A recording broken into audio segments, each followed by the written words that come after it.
So today we are going to discuss number systems. In your earlier classes, you have already learned about the number line,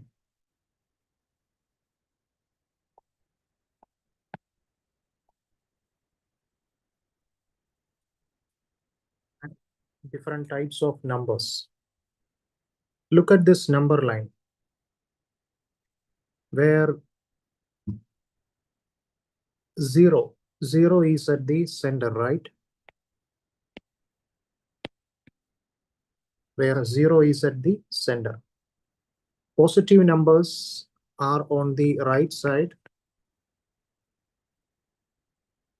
and negative numbers on the left side. Now imagine that you start walking from 0 towards the positive direction on the number line. As you move forward, you will see 1, 2, 3, and so on. No matter how far you go, you will continue to find more numbers. It seems as if the numbers never end.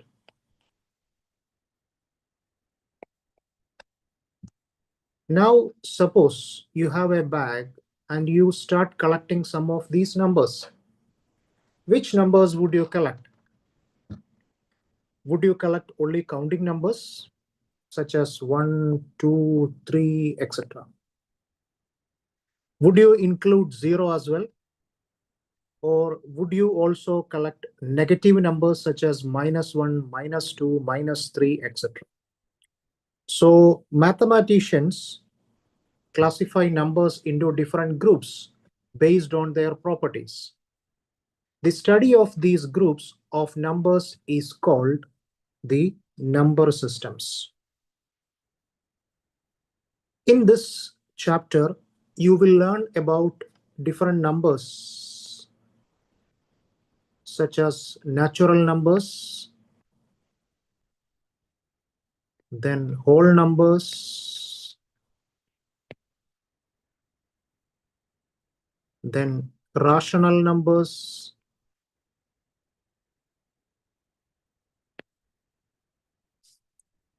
irrational numbers,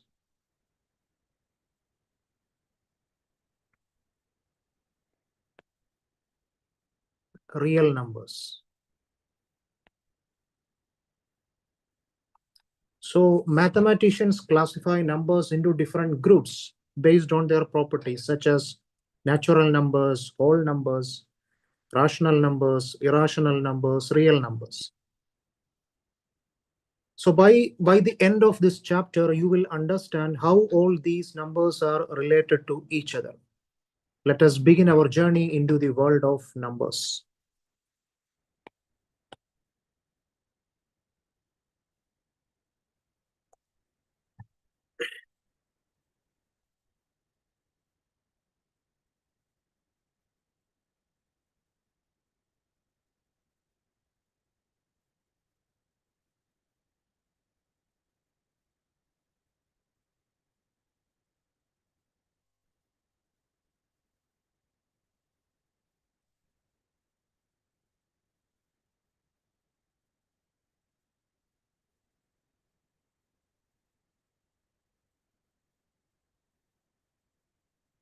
So now let us continue our journey on the number line.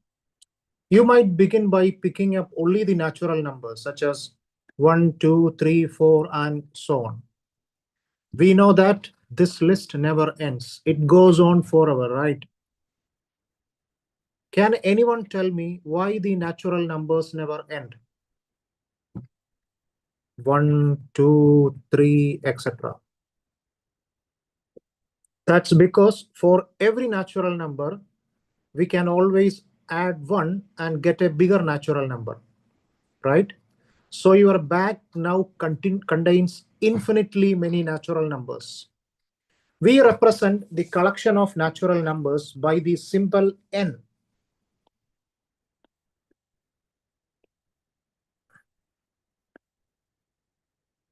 This letter n. So the letter n, the symbol n is used to represent the collection of natural numbers. So I can write n is equal to 1, 2, 3, etc. So the symbol n is used to represent the collection of natural numbers. Now, walk back to 0 and pick up the number 0. When we add 0 to the natural number, we get a new collection called whole numbers, W.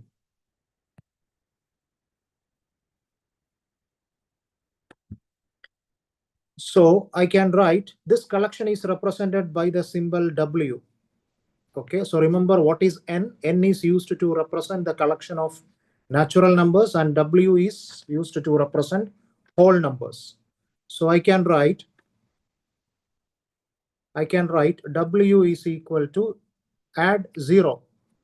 So 0, 1, 2, 3, etc. This collection is represented by the symbol W. So W is equal to 0, 1, 2, 3, etc.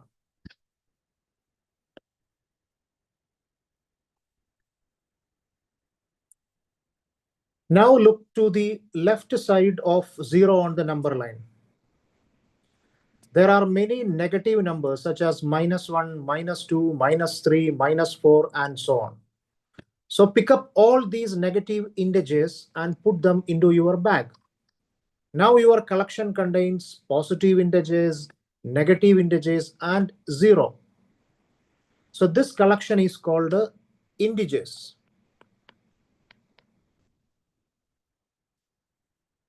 And is represented by the symbol Z. So what is n? N is used to represent natural numbers. W is used to represent whole numbers. And Z is used to represent integers. So integers means collection of positive, negative, and 0. So I can write like this. So Z is equal to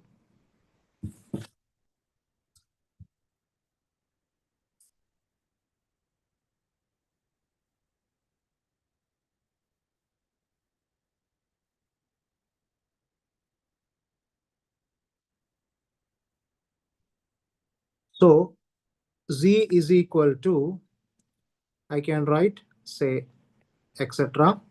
Say -3, -2, -1, 0, 1, 2, 3, etc. So now let us ask an important question. Are there still some numbers left on the number line? Yes, of course. For example, there are numbers such as 1/2, for example, 1/2, right? Then 3/4, right? Minus 2005, say one example, 2005 divided by 2006.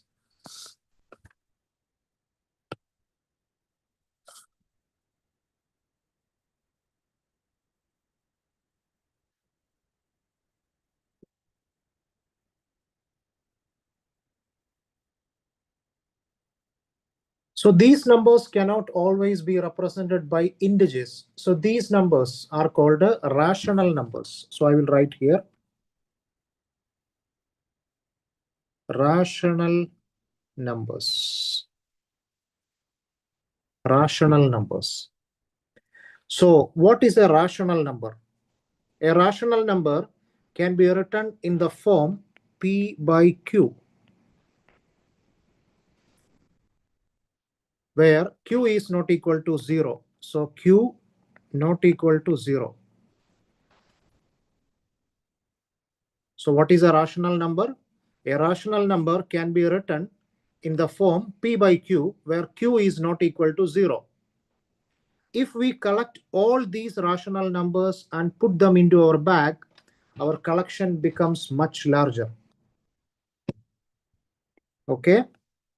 So in this page, we have discussed about natural numbers, it is represented using the symbol n. So natural numbers means n is equal to 1, 2, 3, 4, etc. Whole numbers, W, represented by the symbol W. If you add 0 to the natural number, then the collection is what is called whole numbers. And integers, represented by the symbol Z, and contains negative numbers, 0 and positive numbers, right? And then we have rational numbers, right? Rational numbers is used to represent the letter Q, capital Q, okay?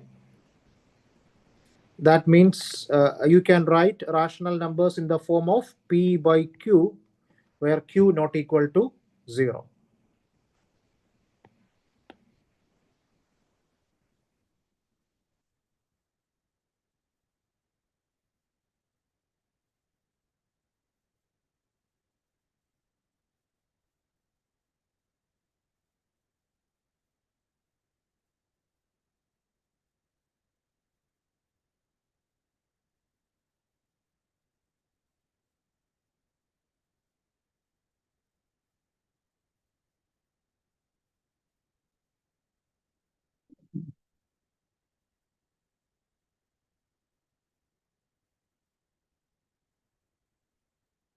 So now if we collect all these fractions and numbers of the form P by Q, our bag becomes the collection of rational numbers. The collection of rational numbers is denoted by the symbol capital Q.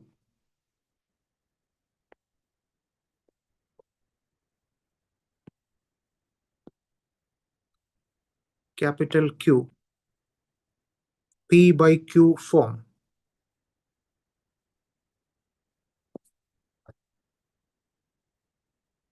The word rational comes from the word, rational, R-A-T-I-O-N-A-L. So the word rational comes from the word ratio. And the symbol Q comes from the word quotient. This Q comes from the word quotient.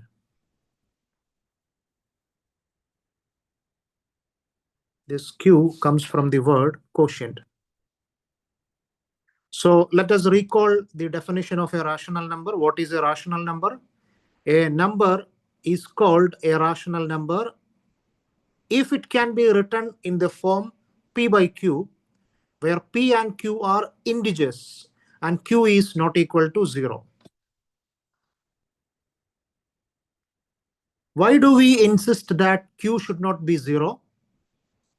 Because division by 0 is not defined in mathematics.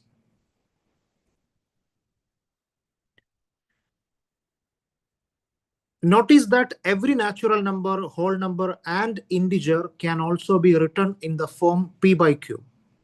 For example, let's take the number minus 25, right? So I can write this minus 25 as minus 25 divided by 1, right? That means P by Q form, right? So therefore, remember, all integers are rational numbers. So remember, all integers are rational numbers. All integers are rational numbers. All integers are rational numbers. This means that rational numbers include natural numbers, whole numbers, and integers.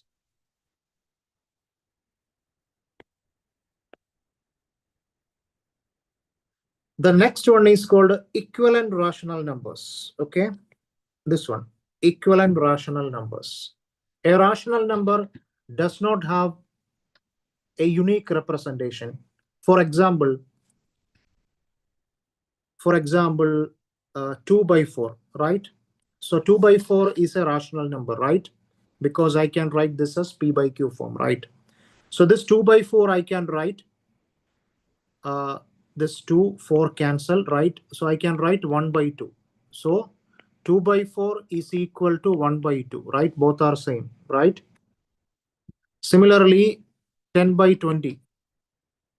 So 10 by 20, again, this 10 I can write 5 into, sorry, this 10, then 20 I can write 10 into 10 and cancel 1 by 2. Again, this is equal to 10 by 20, right?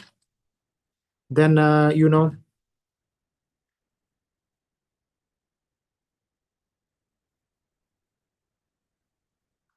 then again I can write, say, 25, sorry, 25 divided by 50. This also I can write. So 25 divided by 50, I can write 25 into 2. So 25, 25 cancel 1 by 2, right? So this also 25 by 50. So this type of numbers. So this is what is called equivalent rational numbers. That means all these fractions represent the same rational number. So such fractions are called equivalent rational numbers or equivalent fractions. Equivalent rational numbers or equivalent fractions.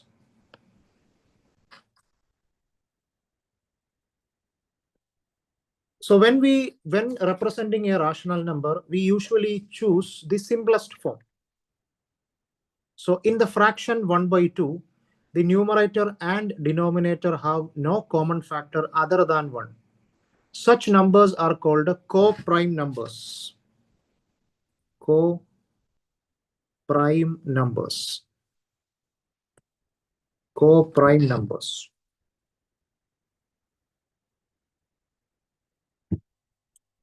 Therefore, on the number line, we use 1 by 2 to represent all equivalent fractions such as 2 by 4, 10 by 20, and 25 by 50. Okay, if you want to represent 25 by 50 or 10 by 20, 2 by 4, we will use 1 by 2 to represent all these equivalent fractions. Now, let us see some statements. Let us check whether the following statements true or false. So the first statement is every whole number is a natural number. So you know what is a natural number? N, right? So n is equal to 1, 2, 3, etc., right? So whole number means W is equal to 0, 1, 2, 3, etc., right? So the statement is every whole number is a natural number. Is it true or false? So the answer is false, right? Why? Because 0 is a whole number, but 0 is not a natural number. So the statement is wrong. Every whole number is a natural number, so the statement is wrong. So the answer is false. Every integer is a rational number, right?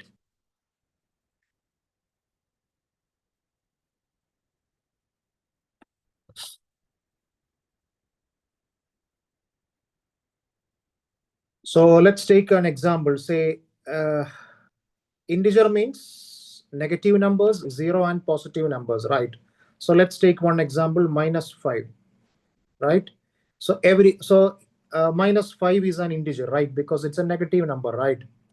It's a rational number. What is a rational number? The number you can write in the form of p by q, right? So -5 you can write as -5 divided by 1. So the statement is true. So every integer you can write as a rational number. Okay, so every integer you can write in the form of, say, let's take integer m. Okay, let's take integer m. So you can write in any integer m in the form of m by 1. So every integer is a rational number. So that statement is true. Every rational number is an integer. Okay, again, let's see. What is a rational number? Any number you can write in the form of p by q. That is called a rational number. So integer means negative numbers, 0 and positive, right? So what is your answer? So the answer is false, right?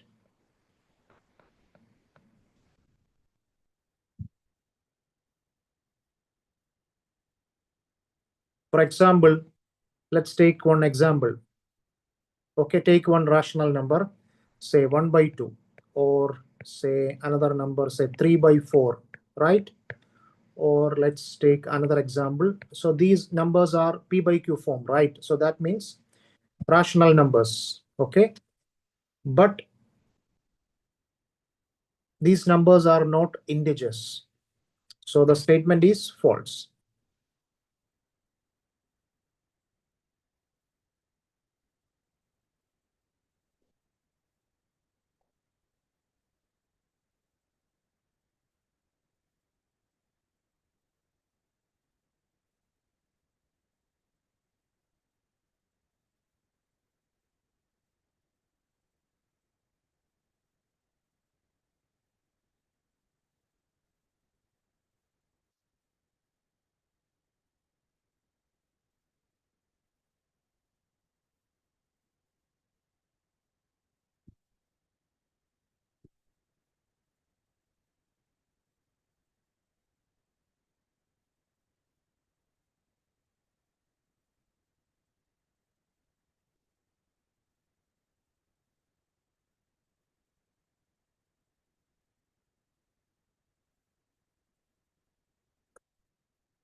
Okay, so now let us see example 2. Find 5 rational numbers between 1 and 2.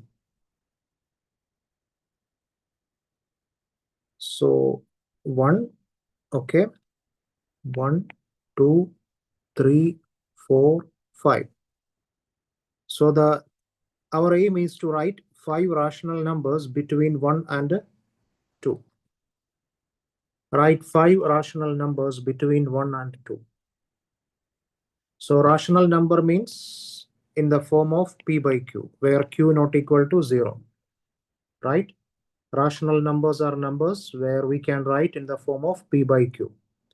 So the question is, you have to write 5 rational numbers between 1 and 2. Okay.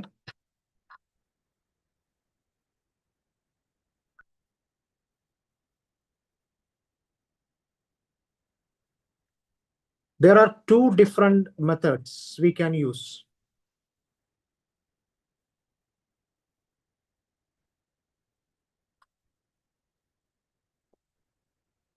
If we have 2 rational numbers, R and S, let's take, okay. Now we have 2 numbers, right? Okay. So we have 2 rational numbers, R and S. Then their average lies between them. So first of all, we have to calculate the average. So how you will calculate the average? So I will write here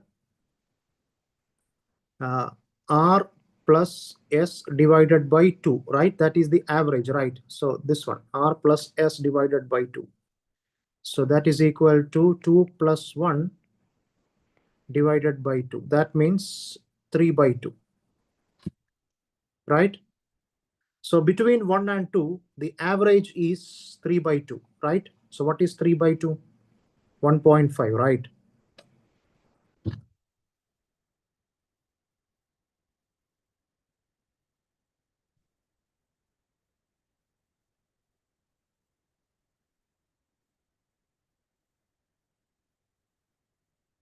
So the average is 1.5, right?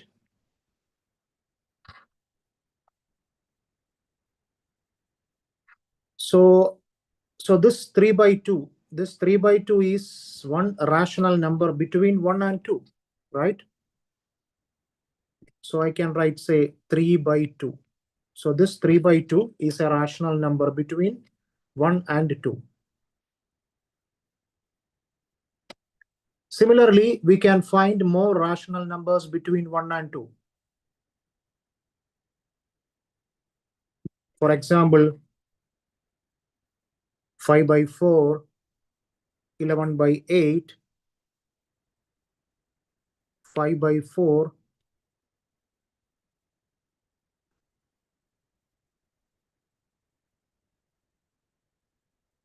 so 5 by 4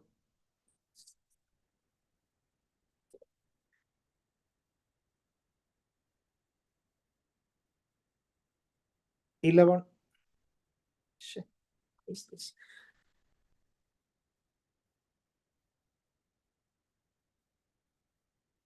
11 by 8 13 by 8 7 by 4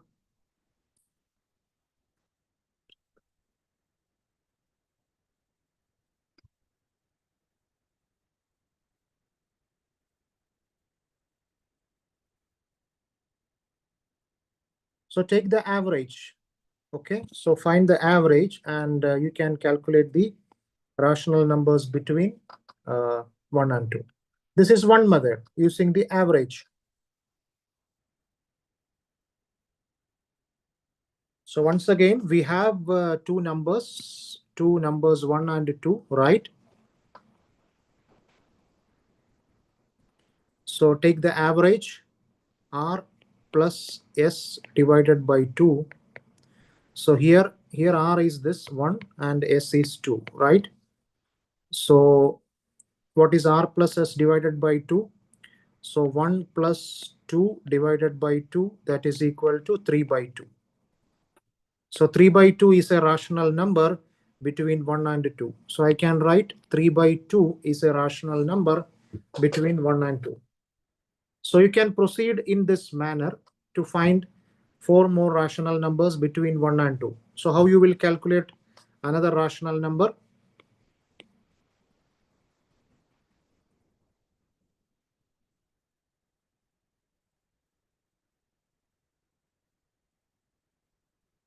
So 1 plus 3 by 2, right?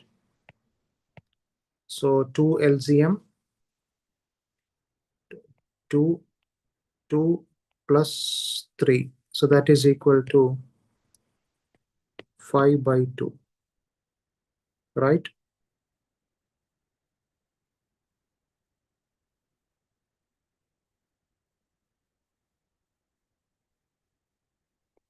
Sorry.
So again, I'm going to apply the same method. Okay, this one, r plus s divided. Now we have two numbers, right?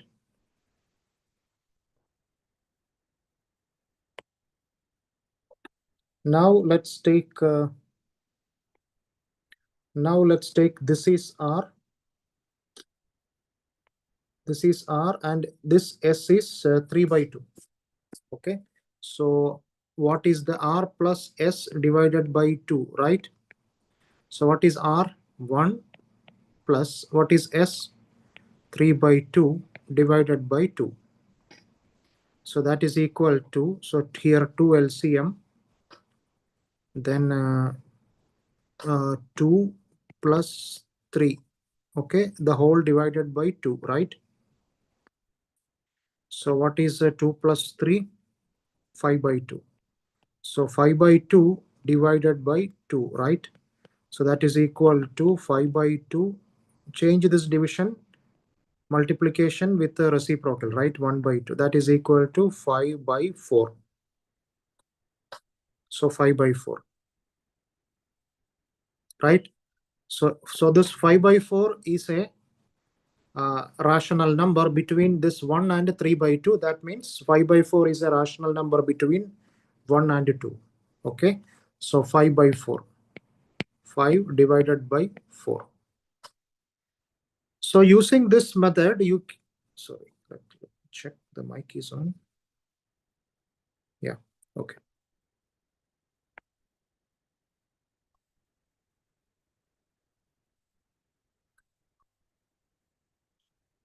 So using this method, you can calculate n number of rational numbers between any two rational numbers.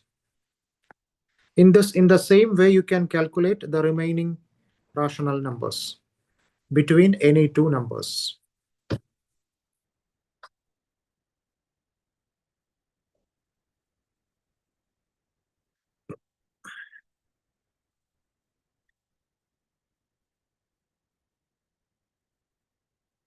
So this is one method, okay? Solution 1. There is another method, solution 2. This is another quicker method. Since we need 5 numbers, right? So 1, 1, 2, 3, 4, 5. So we need 5 numbers. So one of the easiest method is that I can write this 1 as, you know, 6 by 6, right? What is 6 by 6? 6 by 6 is 1, right? Then this 6 I can write 12 divided by 6, right? Sorry, this is not 6, this is 2, right? Sorry, this is 2, yeah. So our aim is to write 5 rational numbers between 1 and 2, right? So this 1 I can write 6 by 6. So 6 cancel, answer is 1, right? So 12 by 6, 6 into 2, 12, right?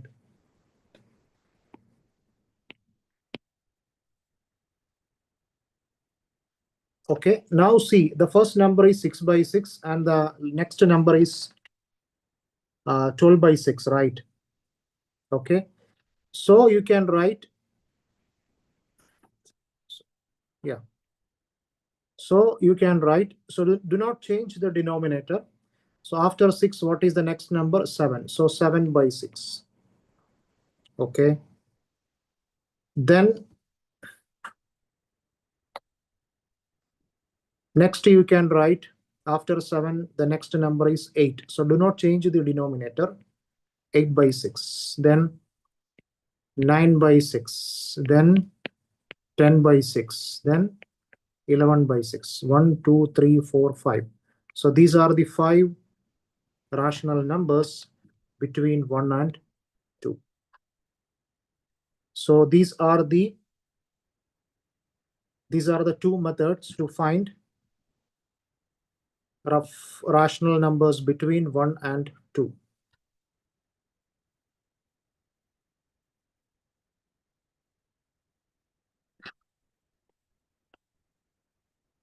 So I hope this example 2 is clear, right? So there is a very important remark.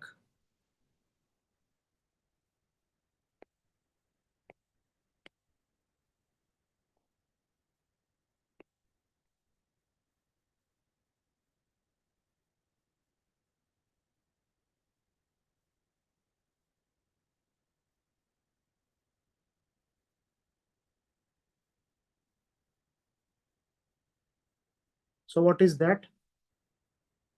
So the question is to find only 5, sorry.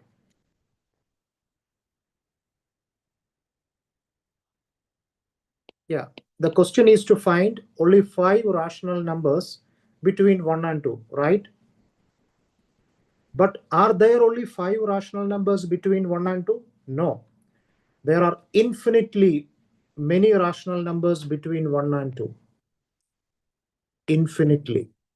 There are infinitely many rational numbers between 1 and 2. In fact, between any two rational numbers, there are infinitely many rational numbers. Okay, let's take any two rational numbers. For example, if you take 1 comma 2, okay, so you will get another number 1 comma 3 by 2 comma 2, right? Again, if you take these two numbers, you will get again infinitely many rational numbers. So this is a very important point. Between any two rational numbers, there are infinitely many rational numbers.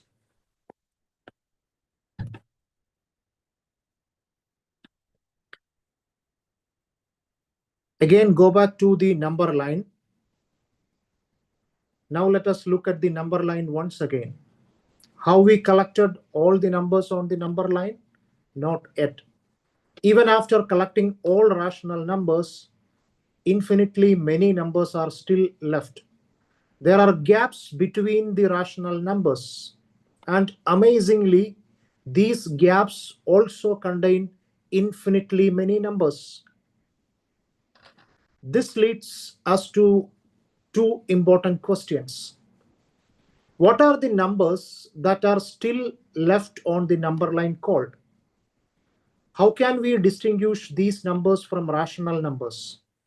In the next section, we will discover a new type of numbers called irrational numbers.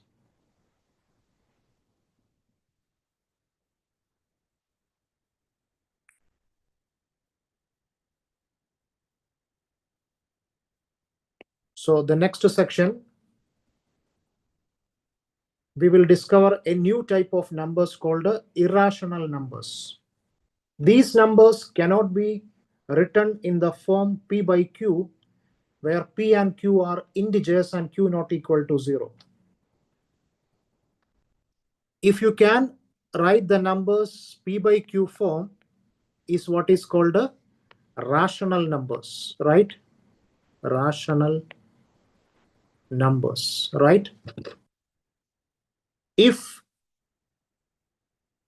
irrational numbers means these numbers we cannot be written in the form of P by Q.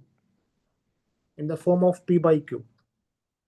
Okay, so we will discuss this in the next section.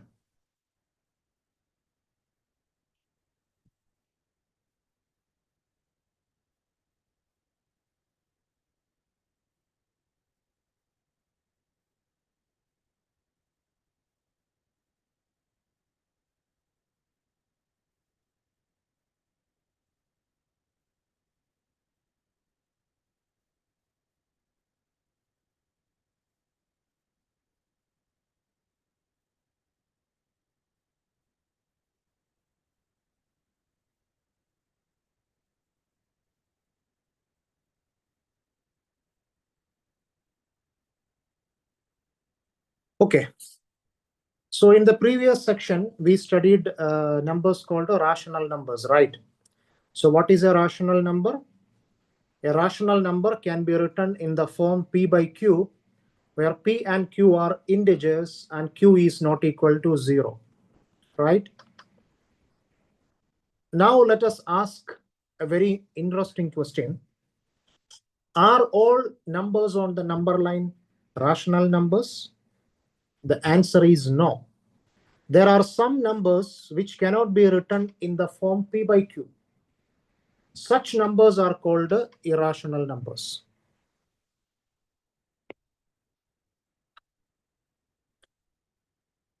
Now let us see some history, some historical background. Around 4000 BC, the followers of the famous Greek mathematician Pythagoras discovered these special numbers. One of his followers, Hippasus of Croton, is believed to have discovered that root 2 is irrational. Root 2. According to legends, this discovery was kept secret by the Pythagoreans. Now let us define irrational numbers formally. A number is called an irrational number if it cannot be written in the form p by q, where p and q are integers and q not equal to 0. For example, examples of irrational numbers will be, these are the numbers, okay? For example, root 2. What is an irrational number? An irrational number, a number if it cannot be written in the form p by q. If you can written in the form of p by q, it is called a rational number, right? A number is called an irrational number if it cannot be written in the form p by q, where p and q are integers and q not equal to 0. And these numbers are called irrational numbers. So root 2 is an example of an irrational number. Root 3 is another example. Root 15 is another example. Pi is an irrational number. Then 0.10110111011110, etc. So these are some of the examples of irrational numbers. So these are examples of irrational numbers. Irrational numbers.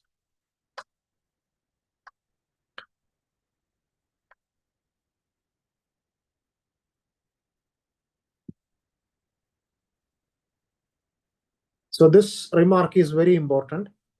This remark is about square roots. Whenever we write root a, whenever we write, say, root a, sorry. So whenever we write root a, we mean the positive square root of a. Positive square root. Positive square root of a. For example, root of 4. What is root of 4? Root of 4, the answer is plus 2 and minus 2. Okay. So root of 4, plus 2 and minus 2 are square roots of 4. But square root of 4 represents only the positive value 2. So this remark is very important. So remember this.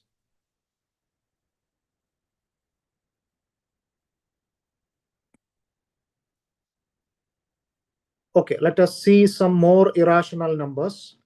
So mathematicians later proved that many square roots are irrational. Examples include, root 3, root 5, root 6, right, root 7, root 10, root 12, root 13, root 14, root 15, then root 17. So these are examples of irrational numbers. Next, I am going to discuss R. What is R? R means real numbers. Real numbers means it is the collection of rational numbers and irrational numbers. That is what is called R, real numbers. Real numbers. Now let us return to our bag of numbers. Earlier we filled the bag with all rational numbers, right? Now suppose we add all irrational numbers into the same bag. Will any number still be left on the number line? No. The answer is no. So together, rational numbers and irrational numbers form the set of what? The set of real numbers are. The set of real numbers is represented by the symbol capital R. So real number is equal to, so what is real number? Real number means rational number or irrational number. Okay. So if I say real number means it will be either rational number or irrational number. So that means natural numbers, whole numbers, integers, rational numbers, real numbers.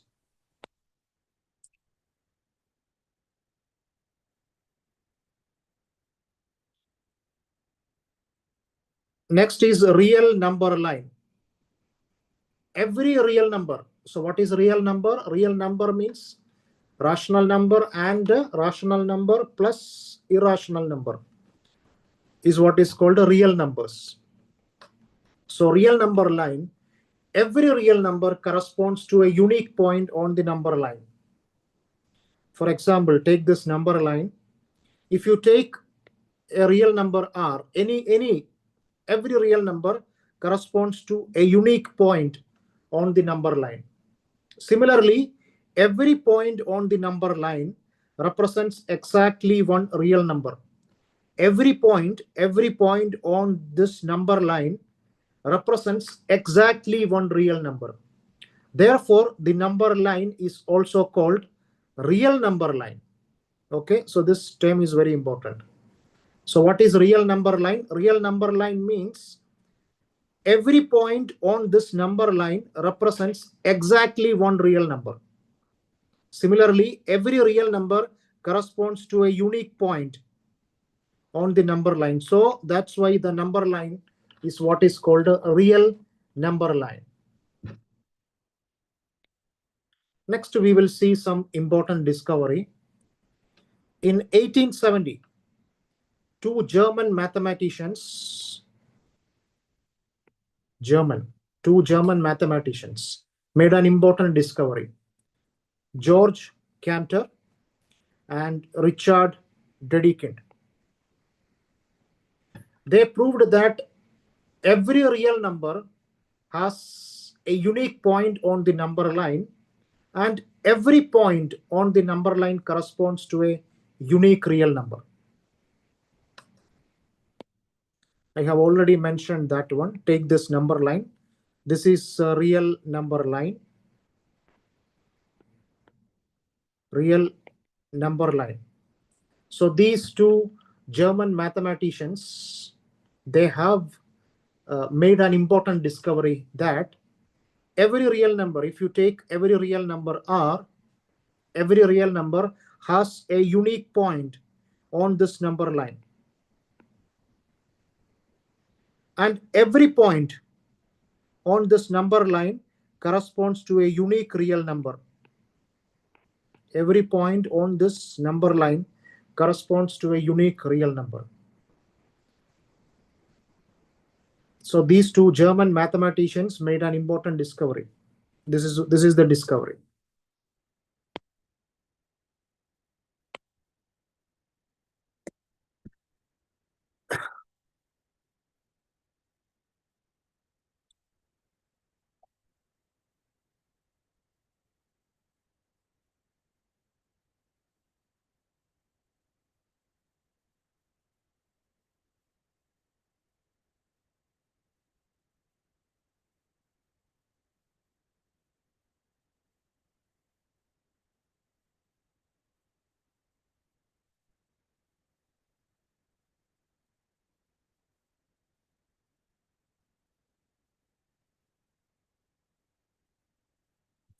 So far we have discussed, natural numbers, right?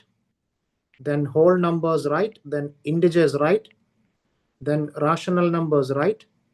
Then irrational numbers, right?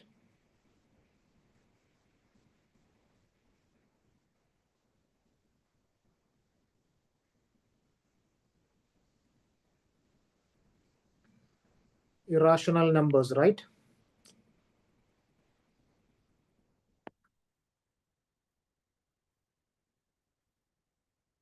And finally, real numbers. So remember these different types of numbers.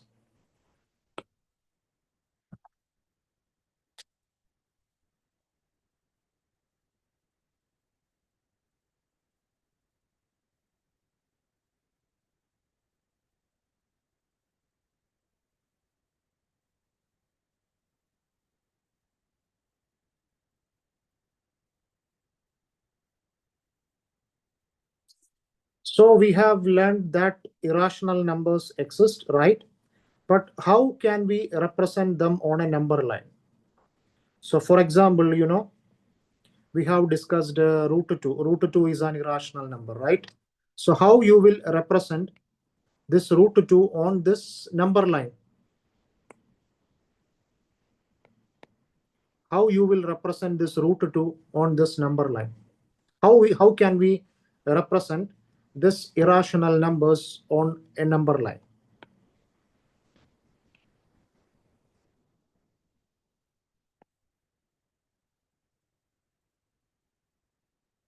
So we will learn how to locate, let's take one example, say root 2.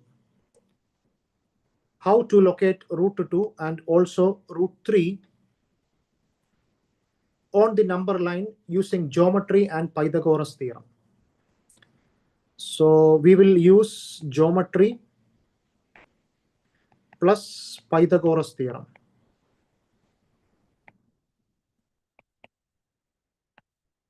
Using geometry and Pythagoras theorem to locate the irrational numbers root 2 and root 3.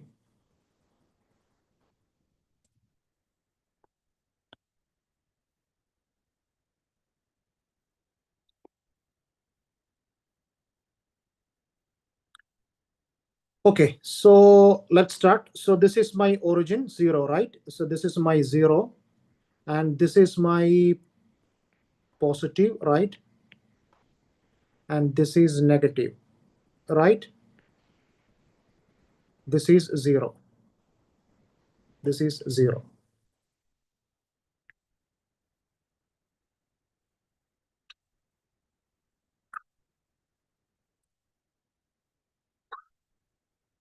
So first I will draw a line OA, right, of 1 unit. 1. Okay, so draw a square OABC. Draw a square of 1 unit length of side with side 1 unit. Okay, so draw a square like this. So OABC. Draw a square of 1 unit length. Then consider this diagonal OB. Consider this diagonal OB. So using Pythagoras theorem, hypotenuse square is equal to, so this is a right angle triangle, right? So using Pythagoras theorem, so here we will be using geometry and Pythagoras theorem to locate this irrational number on this number line. So as per Pythagoras theorem, this is a right angle triangle, right? Pythagoras theorem, hypotenuse square is equal to base square plus altitude square. So what is OB? So I can write, as per Pythagoras theorem, hypotenuse square. OB square is equal to base is 1, base square plus altitude square. So 1 square plus 1 square, right? So OB square is equal to, what is 1 square? 1 plus 1, 2. So what is OB? OB is equal to, take the root, OB is equal to root 2, right? So in this square, this diagonal represents root 2, right? As per Pythagoras theorem, this diagonal represents root 2. Okay, so this line represents root 2, right? Take a compass, O center, OB radius. Take compass, O center, OB radius, draw an arc, because OB is root 2, right? So draw an arc onto the number line. So it will meet this point P. So this OP represents root 2, because this is an arc, right? So arc means radius. If this is root 2, then this length, this AP is also root 2, right? So now this length this OP represents root 2. In this way, you can locate irrational number root 2 into this number line.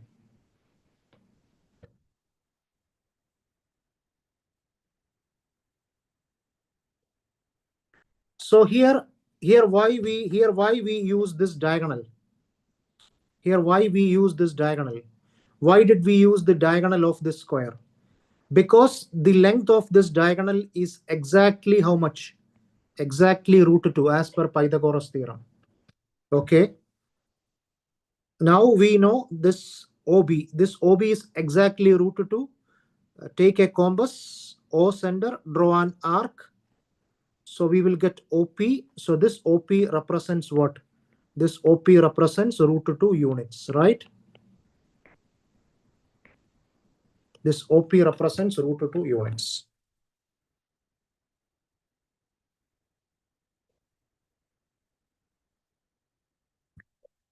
Then coming to another irrational number, root 3. Let's see another one, another irrational number, root 3.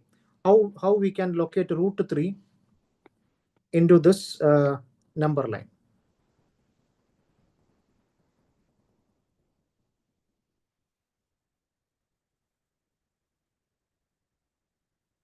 Okay, so here again the same procedure. OA1, or this AB1. Now this OB represents root 2, right? Okay. Then again from this root 2, I will change another color. Okay, from here draw another right angled triangle where this DB represents 1 unit. Okay, I will draw here.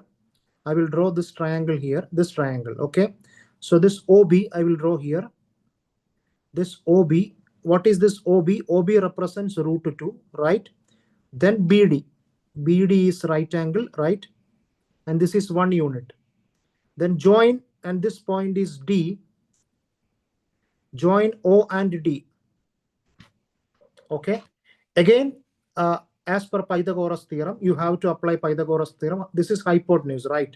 So OD square is equal to base. That means root 2 square plus 1 square. What is root 2 square? Root 2 square is root 2 into root 2. That is 2 plus 1. So OD square is equal to 2 plus 1 is 3. So OD is equal to root 3. So OD represents root 3, right? So this OD represents root 3. Again, same way, take a compass and O center, OD radius, draw an arc into this number line.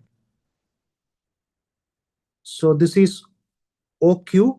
So this OQ represents what? Root 3. Because this OD is root 3 as per Pythagoras theorem. Take OD radius, draw an arc, you will get OQ. So OQ is root 3. So in this way, you can locate irrational numbers into the number line. So here we will be using geometry and Pythagoras theorem to represent these two irrational numbers, root 2 and root 3 onto this number line.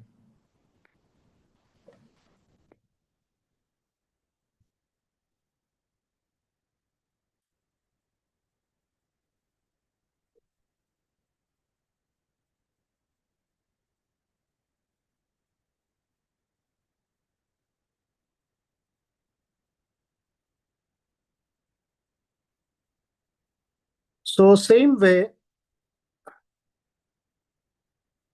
so here, once you find root 2, you can find root 3, right?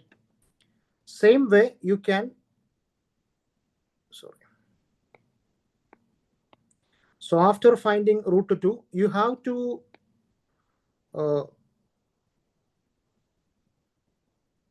so this is an important observation, okay? So see this picture.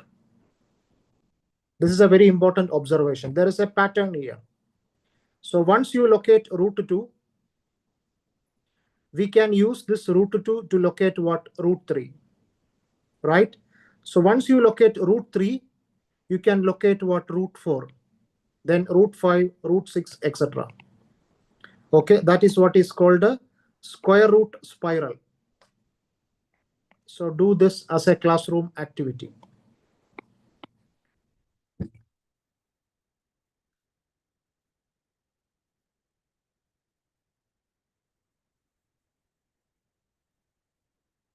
So here there are some statements. Let's see the statement is true or false.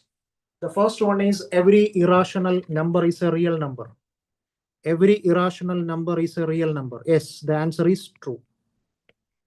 Because real number is a collection of rational number plus irrational number, right? So every irrational number is a real number, right? All irrational numbers belong to the set of real numbers. So the statement is true. Then every point on the number line is of the form root m, where m is a natural number.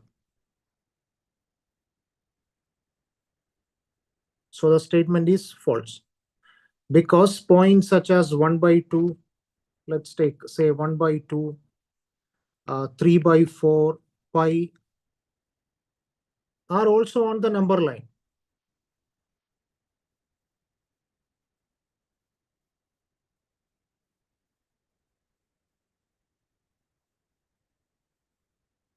Every real number is an irrational number. So that statement is false, right? Because real number means it is the collection of rational number plus irrational number, right? So the statement is every real number is an irrational number. No, that is false. Because rational numbers are also real numbers.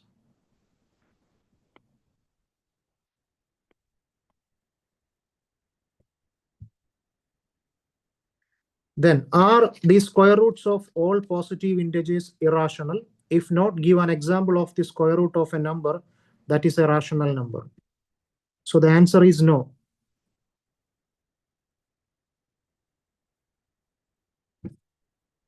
For example, let's take an example, root 4.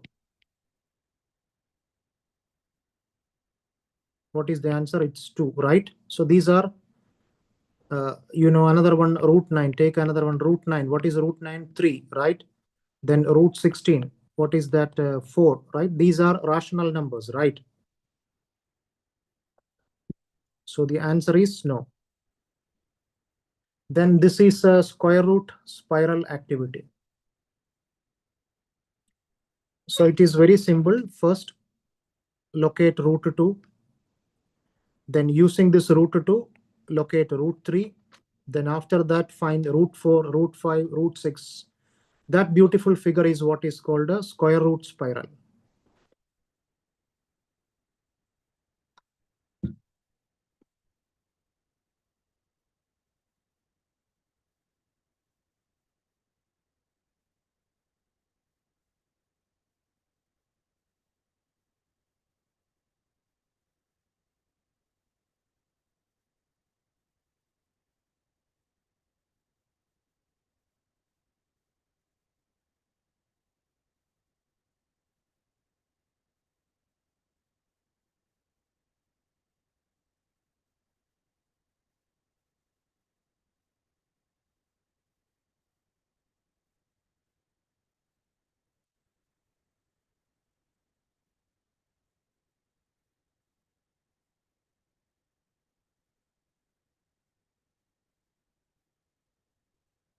Okay, so So far, we have studied rational numbers and irrational numbers, right?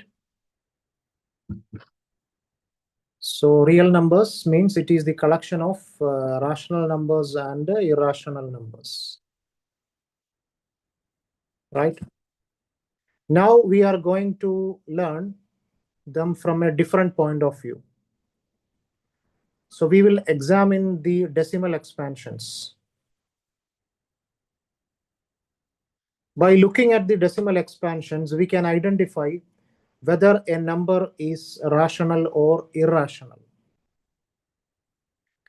By seeing the decimal expansions, we will examine the decimal expansions, and by looking the decimal expansions, we can identify whether a number is rational or irrational. That means real. We will examine the decimal expansion, and by looking at the decimal expansion, we can identify whether a number is rational or irrational.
Okay, so let's see 10 by 3.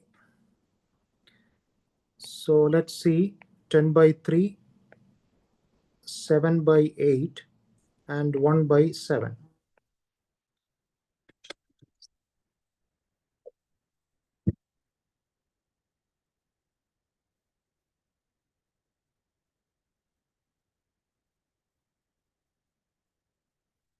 So first we will start this one, 10 by 3, right? So this is 10, right? So 10 divided by 3. What is 3 into 3? 9, right? So 10 minus 9, 1, balance, right? So point, then add 1, 0. Again 3 into 3, 9. again 1, add 1 0, then 3 into 3 9, 10 minus 9 1, add 1 0, again 3 into 3 9, again 10 minus 9 1. So this will continue, right? So 10 by 9, so 10 divided by 3, that is equal to 3.333, etc. So notice the remainder. So 10 divided by 3, what is the remainder? So the remainder is 1, right? So here the remainder is 1. So the remainder is 1. Again 10 by 3, the remainder is 1. Again 10 by 3, the remainder is 1. That means the remainder keeps repeating as 1.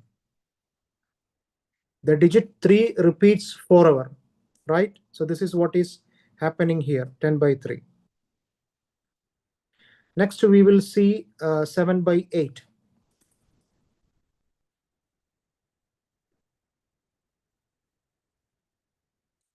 So 7 by 8, right? So this number is small, right? So I will put 0.0. So 8 into 8 is 64, right? Okay. So 70 minus 64, 6. Then 0. 8 into 7, 56, right? Then 60 minus 56, 4. Then put another 0. Then 8 into 5, 40. So the remainder is 0, right? So here what is happening? So this 70 by 8, here the remainder is 6, right? Here remainder is 1, right? Here the remainder is 1. Here remainder is 1. Here remainder is 1, right? But here the remainder is 6. Then 60 by 8, the remainder is 4, right? So remainder is equal to 4 here. And here 40 by 8, remainder is 0, right? Remainder is 0. So here the remainder becomes 0, right? So remainder 0 means the decimal expansion stops. So such decimals, this is what is called a terminating decimals. Terminating, this is what is called a terminating decimals. Terminating decimals. Here what happens? The remainder becomes 0. The decimal expansion stops. So such decimals are called terminating decimals.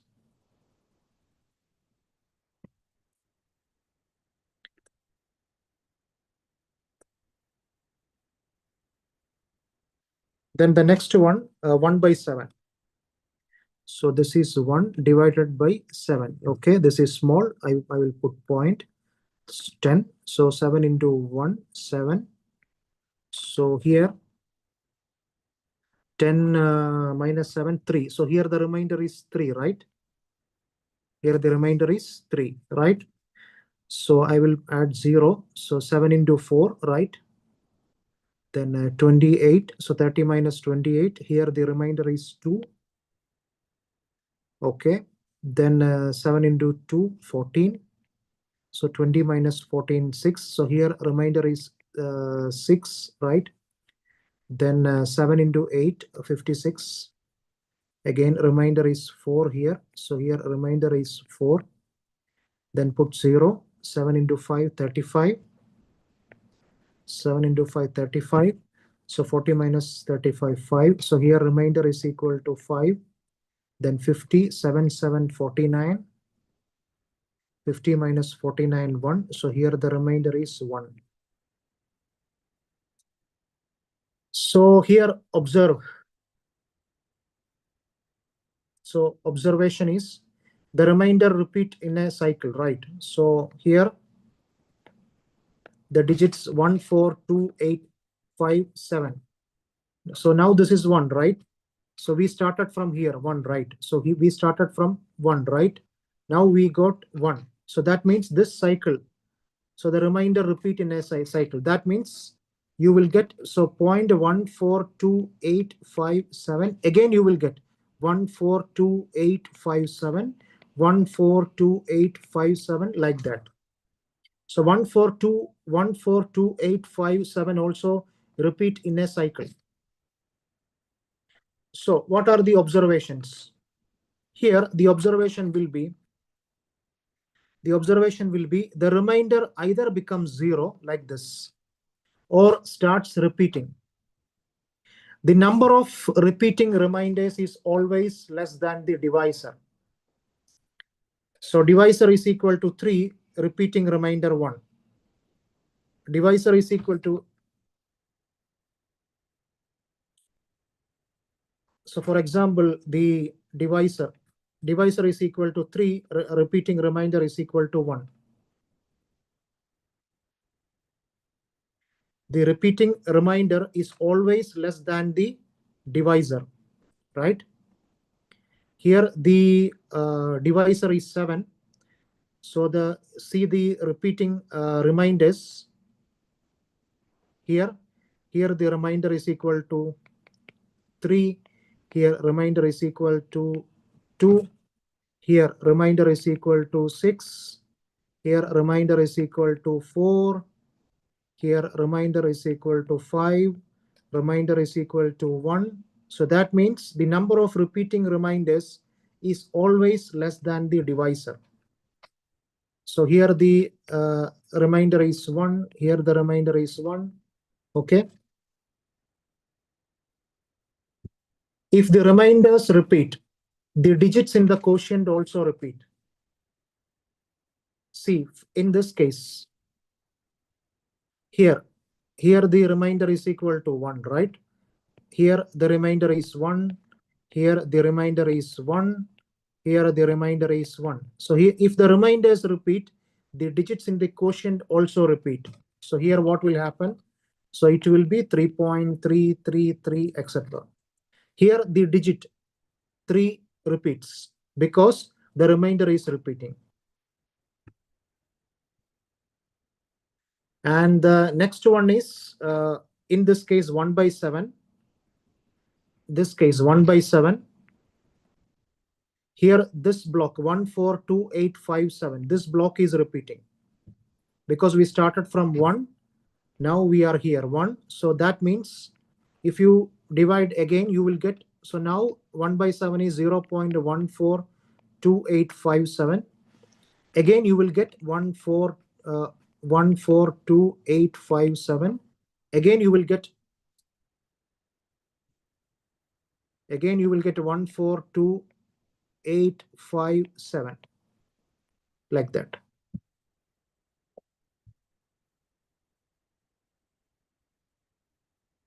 So these are rational numbers, right? So 10 by 3, 7 by 8, right? 1 by 7. These are in the form of P by Q, right?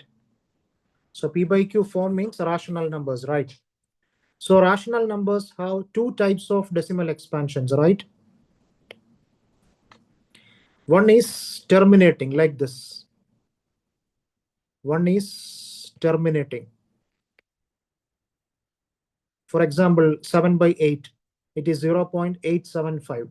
The decimal ends after a finite number of digits. Then the next is non-terminating recurring decimal expansion. The decimal never ends, but a pattern will repeat. Okay, so the decimal will continue like this, but a pattern repeats. These are the 2 types of decimal expansions in rational numbers. One is terminating decimal expansion, and the second one is non-terminating decimal expansion. So therefore, every rational number has a decimal expansion that either terminates or repeats.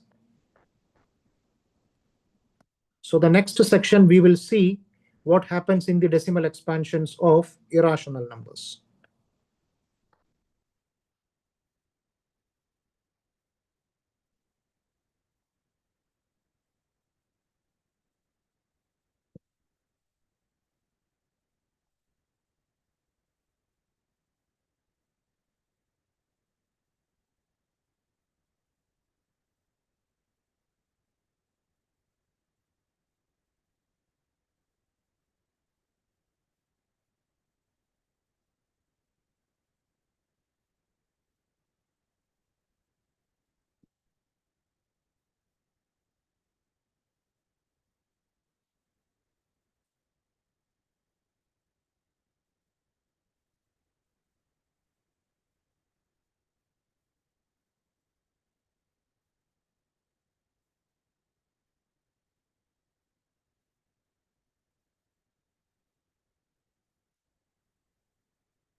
So from these examples, we observed an important pattern in rational numbers, right? Although we used only a few examples, this pattern is true for every rational number of the form p by q, where q not equal to 0. What happens when we divide p by q, right? Like 10 by 3, 7 by 8, and 1 by 7.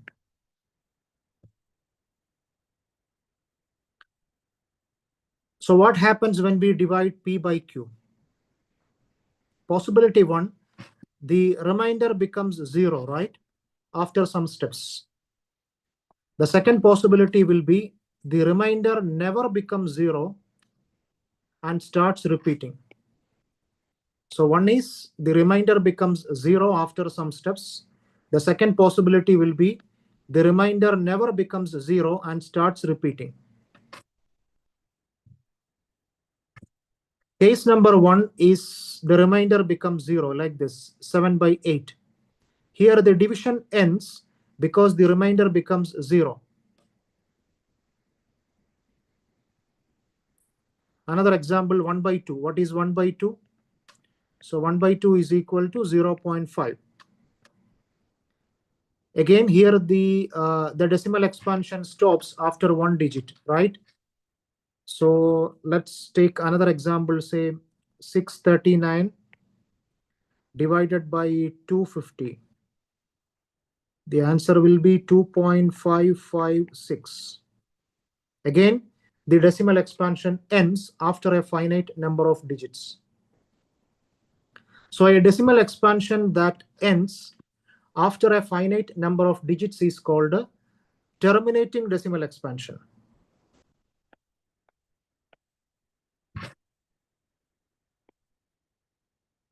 This one. A decimal expansion that ends after a finite number of digits is called a terminating decimal expansion. Then case number 2. So what is case number 2? The remainder never becomes 0. For example, this 10 by 3. What is 10 by 3? 3.333. That means the remainder keeps repeating. The digit 3 repeats forever. Again, 1 by 7. So 1 by 7 will be 0.142857. Again, 142857. Again, 142857. So the block 142857 repeats forever. So here, here in this case, this will be like this, 3.33333 continue like this. So there is a short notation you can use. This one you can write like this, 3.3 bar. Okay, so the meaning is that this 3 is repeating. Similarly, in this case also, you can write 0.14287 bar. That means this block is repeating. 142857 is repeating. Okay, so let's take another example. Say I got 3.57, then 2727. This is repeating. So how you will write? So 3.57. Then on the top of 27, you can write a bar. That means 27 is repeating. This number 27 is repeating. So a decimal expansion. So here, this decimal expansion that never ends, but it has a repeating pattern. This is called a this is non-terminating, whereas this is terminating. So this is non-terminating recurring decimal expansion. Here, in this case, the decimal expansion that never ends but has a repeating pattern. This is called a non-terminating recurring decimal expansion.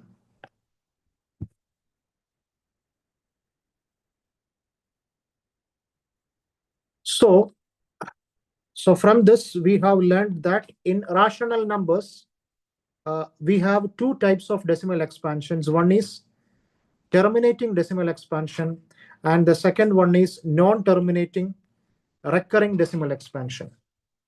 If a decimal expansion terminates, for example, if a decimal expansion terminates, the number is a rational number. Again, if a decimal expansion repeats a pattern forever, it is also a rational number. So that is what is we learned from this section, right?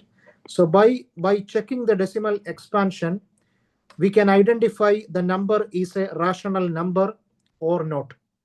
Okay, by checking the decimal expansion, such as if the decimal expansion is terminating, we can say the number is a rational number, right? If the decimal expansion is non-terminating and recurring, again the number is a rational number. So by checking the decimal expansion, we can identify whether a number is a rational number or not.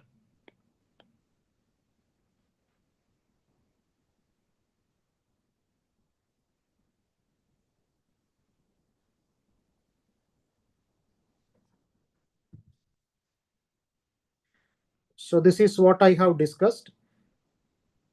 The decimal expansion of rational numbers have only two choices. Either they are terminating or non-terminating recurring.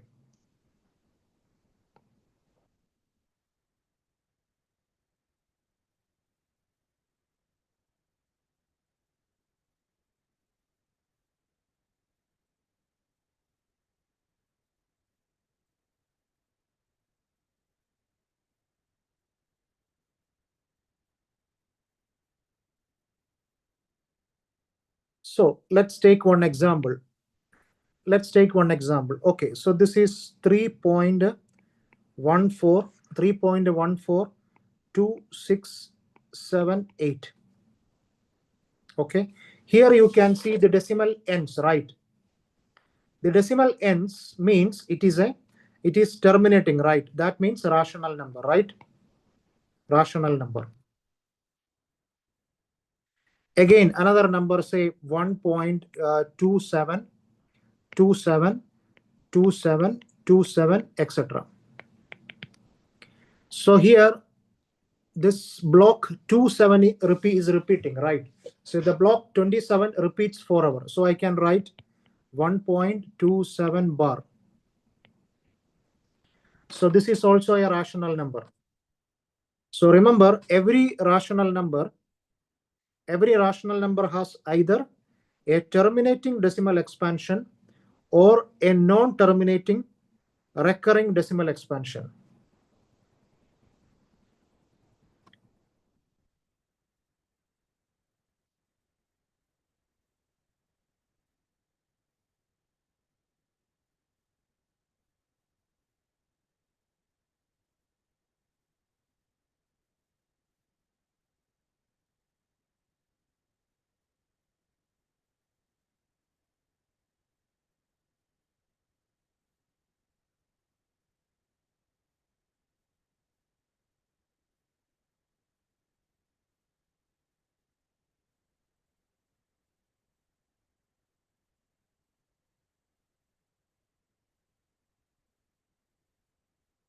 Okay, so far we have learned that every rational number has either a terminating decimal expansion or a non-terminating recurring decimal expansion.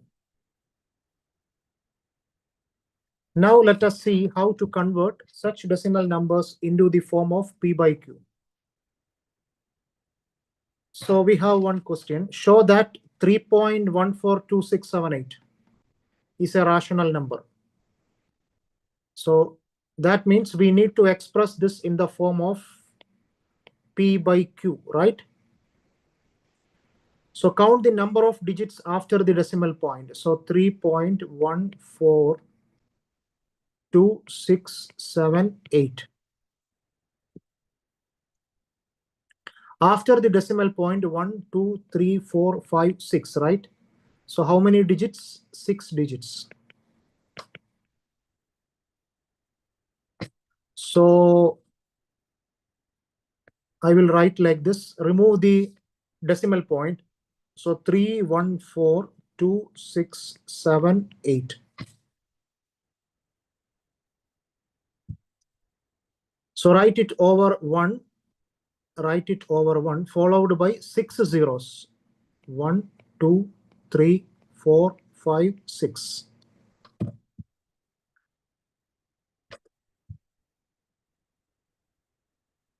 So 1, 2, 3, 4, 5, 6 zeros. So since the numerator and denominator are integers, this is a rational number.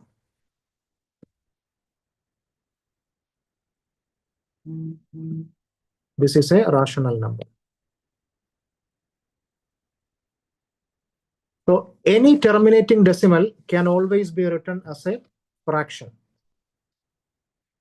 Okay, another one, a second example. This is 0.333, this one. Okay. So that means I can write 3 is repeating. So 0.3 bar is a rational number. So first we will write x is equal to given 0.333, etc. Okay. Then the next, the trick will be like this. Multiply this with both sides with 10. That means 10x is equal to 10 into 0.33, etc. So that means this will be 3.333, etc.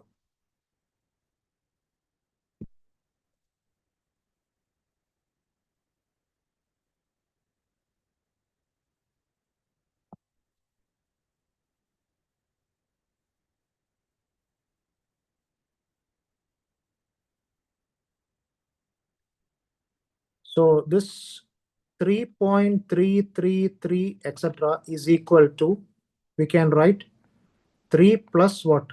3 plus x. So what is x? 0.x, right? X is 0.333. Since x is equal to 0.333, right?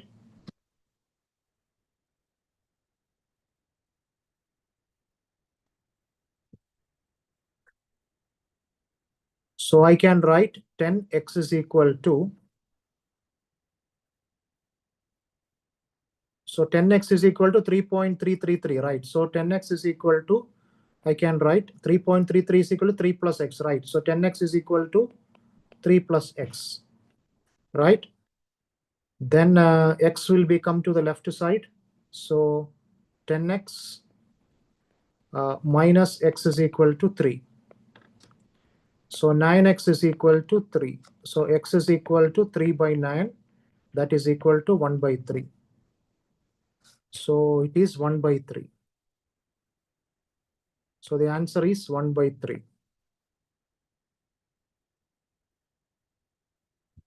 So 0.3 bar is equal to what? 1 by 3.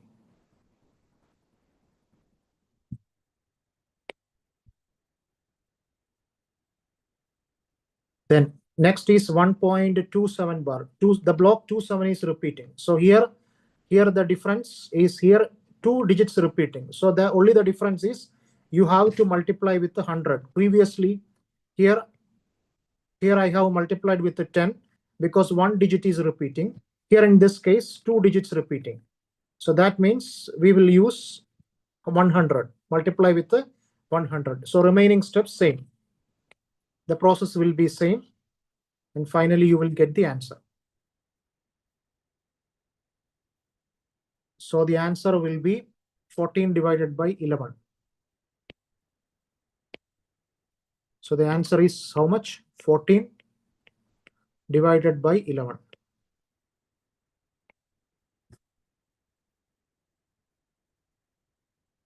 So the shortcut will be like this. If 1 digit is repeating, so that is the shortcut. If here in this case 1 digit is repeating, right? So if 1 digit is repeating, then multiply with the 10. This is like this.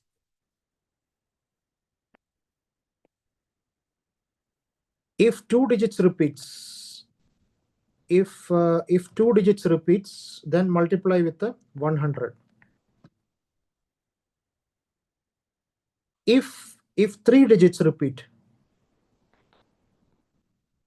if 3 digits repeats, multiply with the how much? 1000. So this is the shortcut.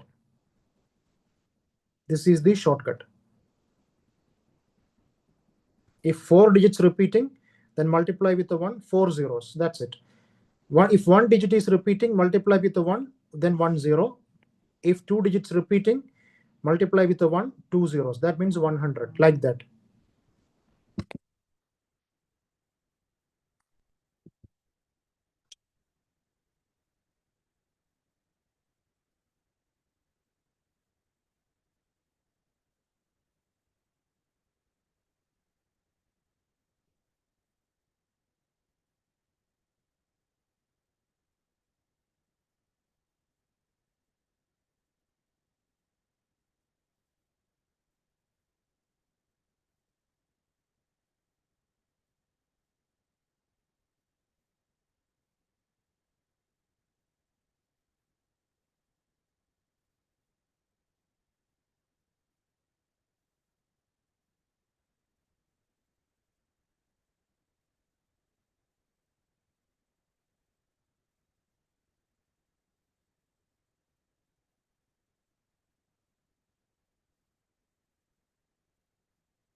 So here there is a next one is number 9.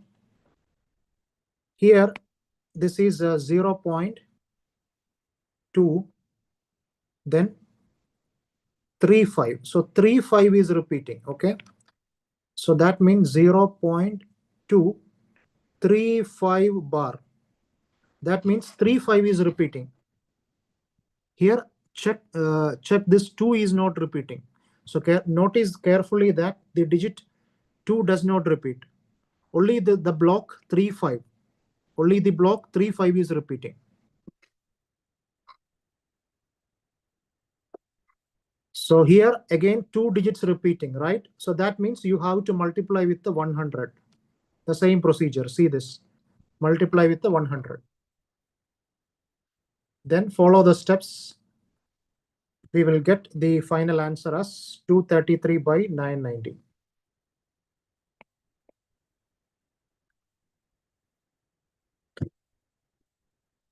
So far we have learned about the decimal expansion of rational number. So every rational number has a decimal expansion that is either terminating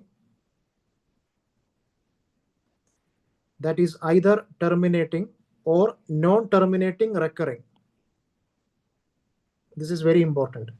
Every rational number has a decimal expansion that is either terminating or non-terminating recurring.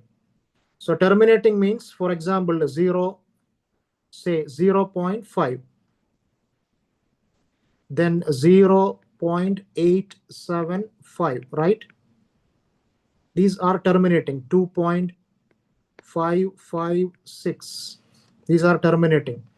non-terminating recurring. That means 0.3 bar. What is the meaning? It is 3 is repeating. So that means 0.33333, etc. Then 1.27 bar. That means the block 27 is repeating. Then 0.235 bar. That means 0.235. So the decimal expansion never ends, but we can see a pattern. That is what is called a non-terminating recurring.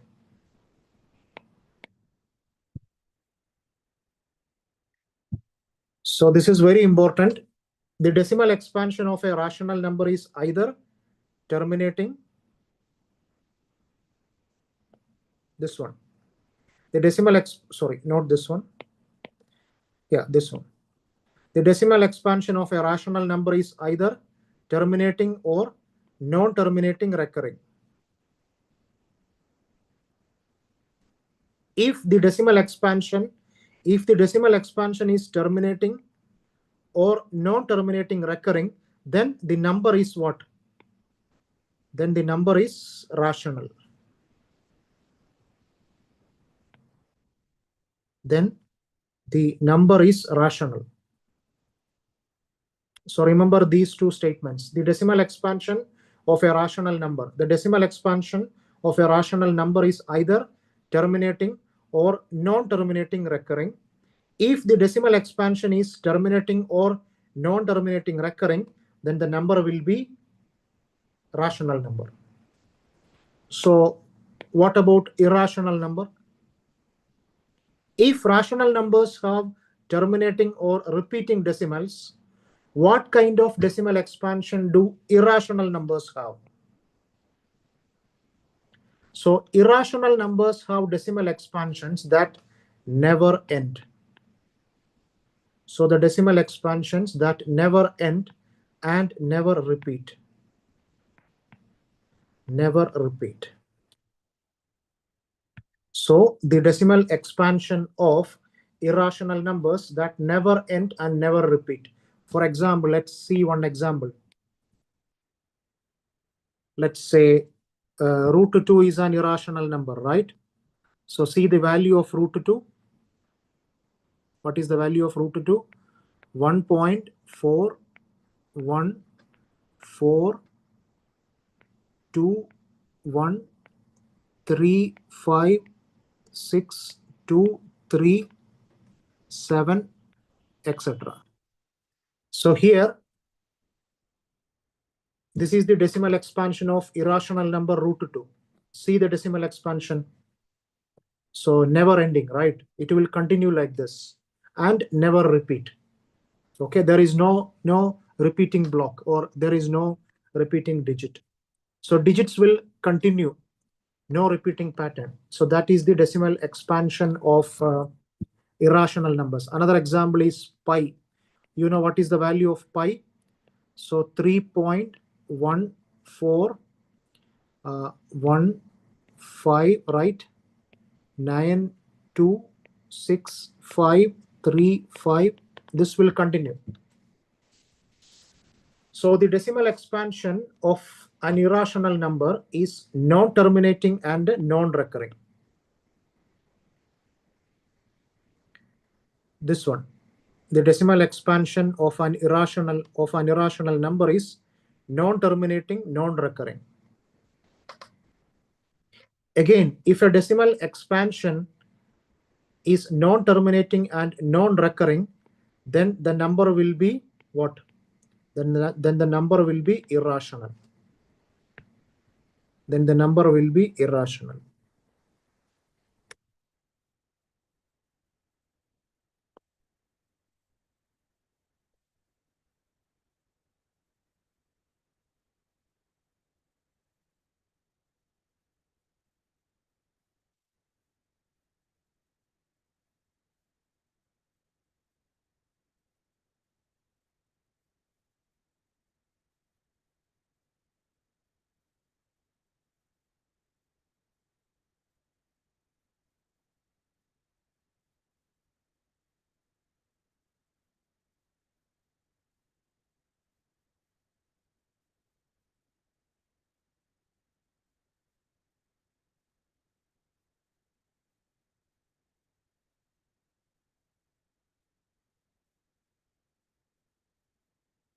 Okay, so let's see.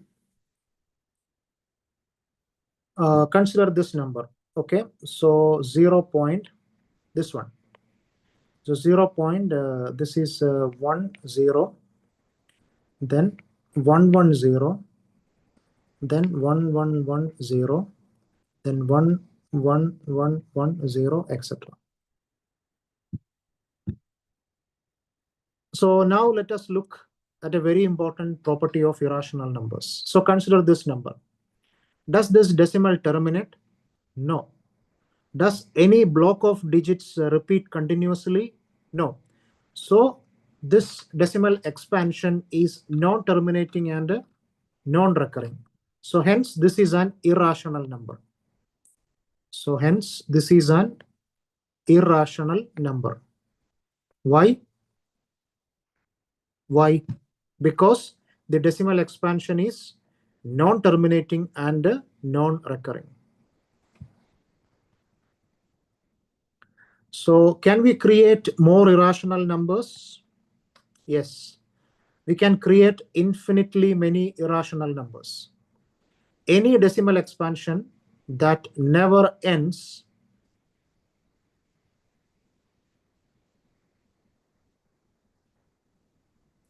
and never repeats is irrational.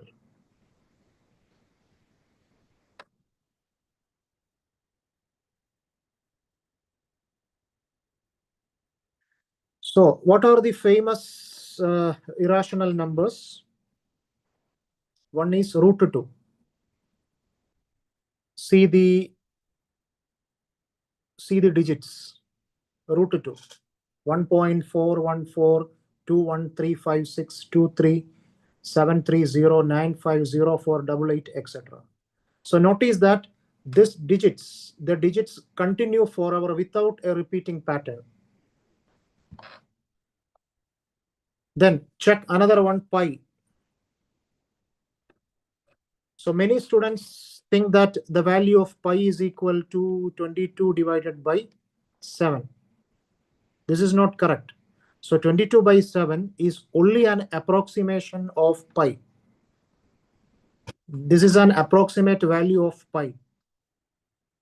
Thousands of years ago, Indian mathematicians found an excellent approximation for root 2. In the Shulabha Sutras,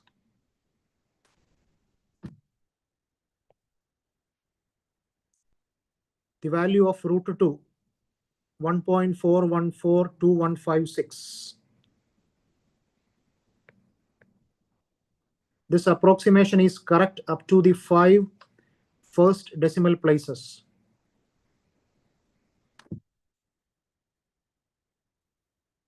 Let us see the history of pi. Archimedes. Who is Archimedes? Archimedes was the first mathematician to calculate the value of pi systematically. He showed 3.140845 less than pi less than 3.142857.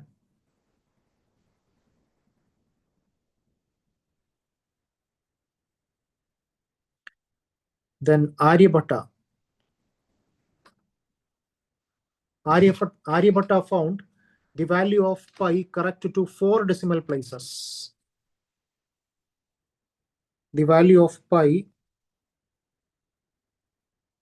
correct to 4 decimal places, 3.1416.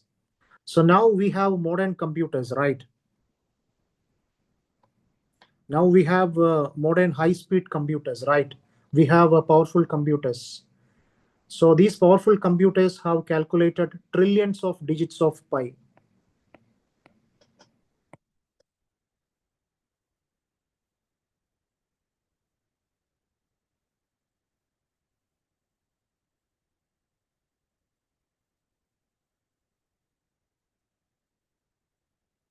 Okay, let us see example number 10. Find an irrational number between 1 by 7 and 2 by 7. Find an irrational number. So first of all, convert this 1 by 7 and 2 by 7 into decimals. So 1 by 7 is equal to, so what is 1 by 7? So 1 by 7 is equal to 0.142857. This block is repeating, right? Then 2 by 7. 2 by 7 is equal to 0.285714. Repeating. So we need a number between these two, right? So you can choose a non-terminating, non-recurring decimal between them.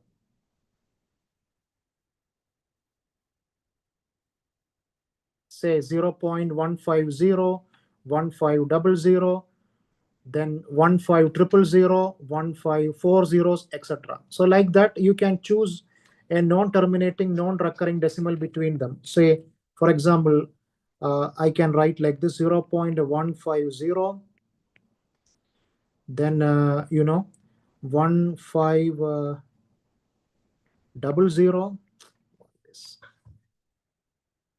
then 15000,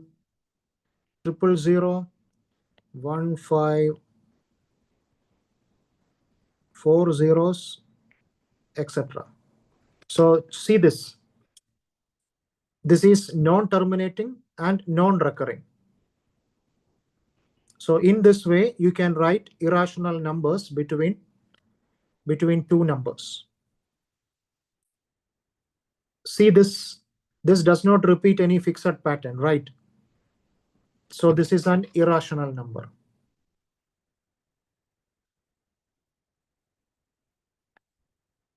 So we have learned about the decimal expansion and its importance of in the numbers. So we have discussed the importance of decimal expansions, right? If the decimal expansion is terminating or non-terminating but recurring, then the number is rational number, right? If the decimal expansion is non-terminating and non-recurring, then the number is irrational number.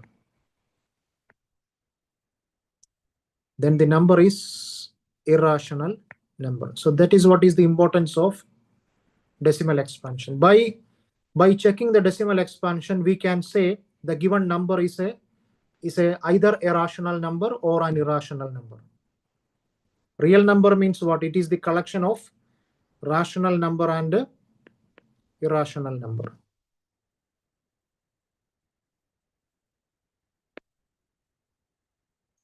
So by checking the decimal expansion, we can say whether the given number is either rational or irrational. If the decimal terminates, then it will be a rational number. If the decimal repeats, again this is a rational number. If the decimal neither terminates nor repeats, then that is what is called an irrational number.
So in the previous section, we have discussed that every real number has a decimal expansion, right?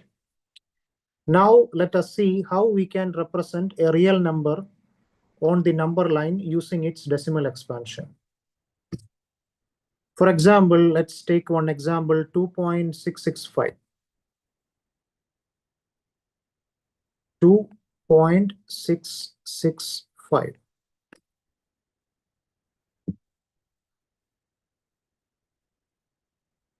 Okay, first of all, identify the whole number part, right? So this number, this 2.665, this number lies between 2 and 3, right? So this number lies between 2 and 3, right? So that means this number 2.665 lies between 2 and 3, right? Then divide the interval between 2 and 3. So imagine that the interval between 2 and 3 is divided into 10 equal parts. So then the points represent 2.1, 2.2, 2.3, 2.4, 2.5, 2.6, 2.7, 2.8, and 2.9. Right? Now the number is what is the number? 2.665, right? Now look at the first decimal digit. The first digit after the first decimal point is 2.6. So the given number is 2.665. So 2.665 is between 2.6 and 2.7, right? So now this is 2.6 and this is 2.7, right? So the given number is 2.665. So starting from 2.6, so that this given number is between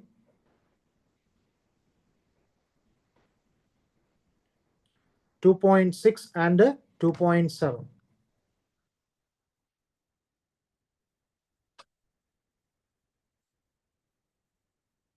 See this. This is 2.6, right? This is 2.6 and this is 2.7, right? Now zoom into the interval between this 2.6 and 2.7. Again, divide this into 10 equal parts. So that means 2.61, 2.62, 2.63, 64, 65, 66, 67, 68, and 69. Then locate the hundredths place. The second digit after the decimal point is also 6, right? So next is 2.66. That means here, this one, 2.66, right? 2.66. So this number, this 2.665 lies between this 2.66 and 2.67, right?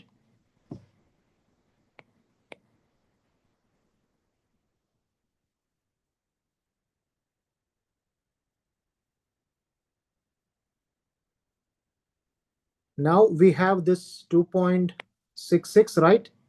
2.66 and 2.67, right? Again, zoom into the interval between 2.66 and 2.67. Again, divide it into 10 equal parts. So 2.661, 2.662, 2.663, 2.664, 2.665, 2.666, 2.667, 2.668, and 2.669, right? So the given number is, our given number is 2.665, right? So this is our number, 2.665. So 2.665 is the fifth marker after 2.66. So 2.665 is the fifth marker after 2.66.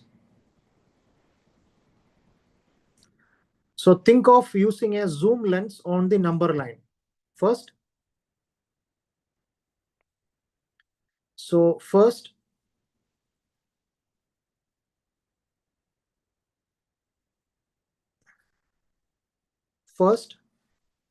first zoom between 2 and 3, right? Then zoom between 2.6 and 2.7. Then after that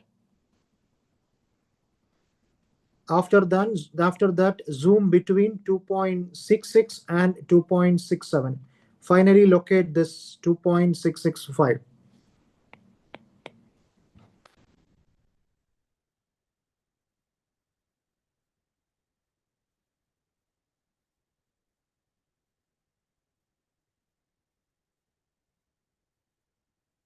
So remember, every real number corresponds to exactly one point on the number line, and every point on the number line represents exactly one real number. So this is our number line. So every real number corresponds to exactly one point on the number line. And similarly, every point on the number line represents exactly one real number.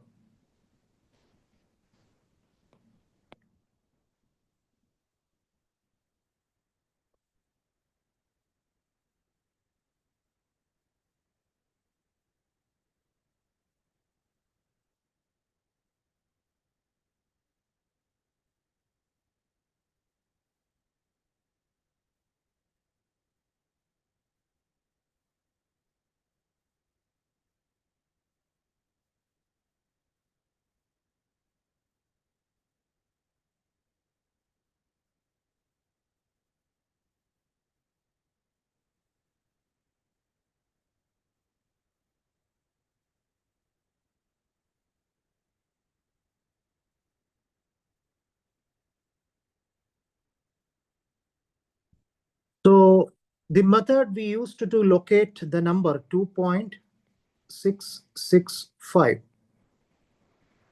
has a special name. That is what is called a successive magnification. Process of successive magnification. What is successive magnification? It means repeatedly zooming into smaller and smaller intervals on the number line until we locate the required number accurately. That is what is called a process of successive magnification. That means repeatedly zooming into smaller and smaller intervals on the number line until we locate the required number accurately. Just like using a magnifying glass again and again. Using sufficient successive magnifications, we can locate any terminating decimal on the number line. The same idea can also be used for non-terminating recurring decimals also.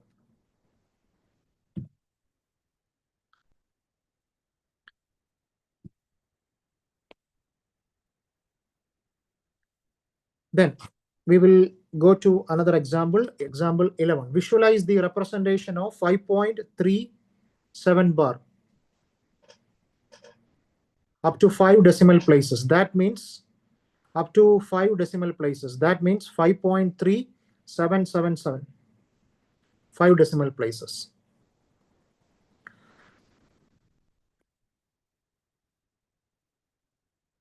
So first of all, our number is 5.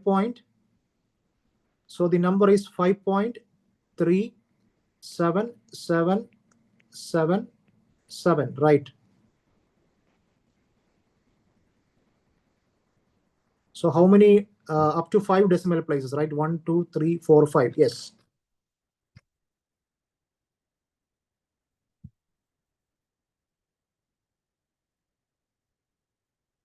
So first of all, locate between whole numbers, right? So here we can see this number is between 5 and 6, right? This number is between 5 and 6, right? So this number is between 5 and 6.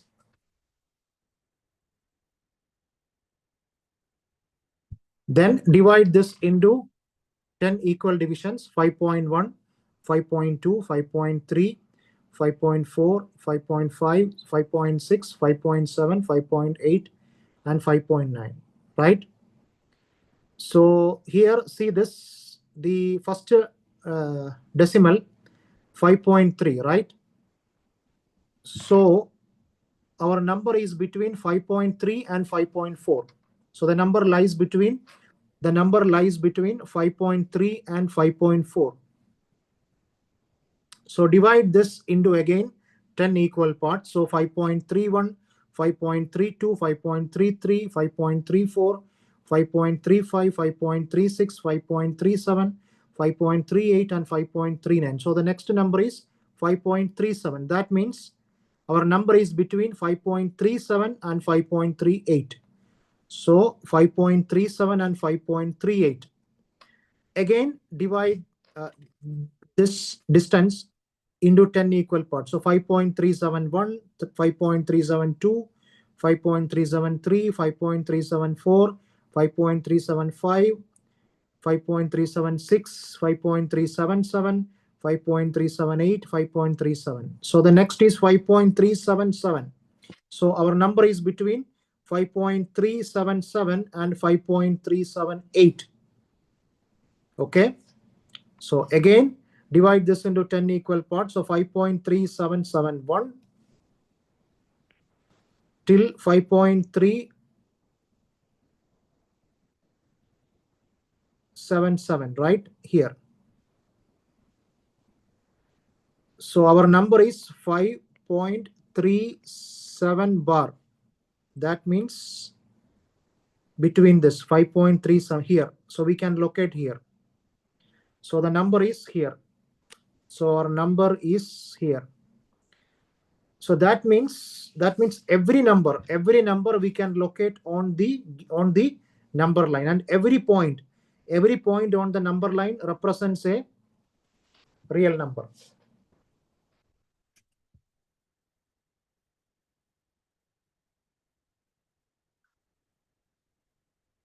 So each time we zoom in, the interval becomes smaller and smaller, right? So this helps us to locate the exact position of the number on the number line. This is what is called a successive magnification. It is the process of repeatedly dividing intervals into smaller parts to locate a real number more accurately on the number line.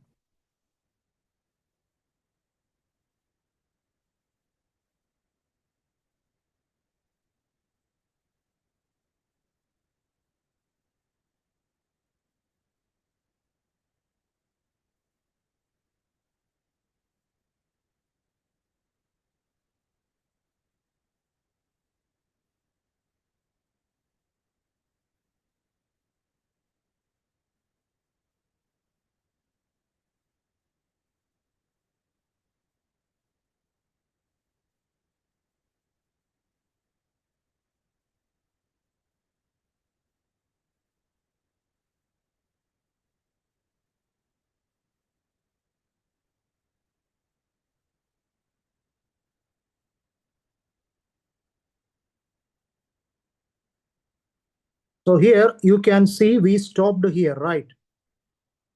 Can we stop here? Yes.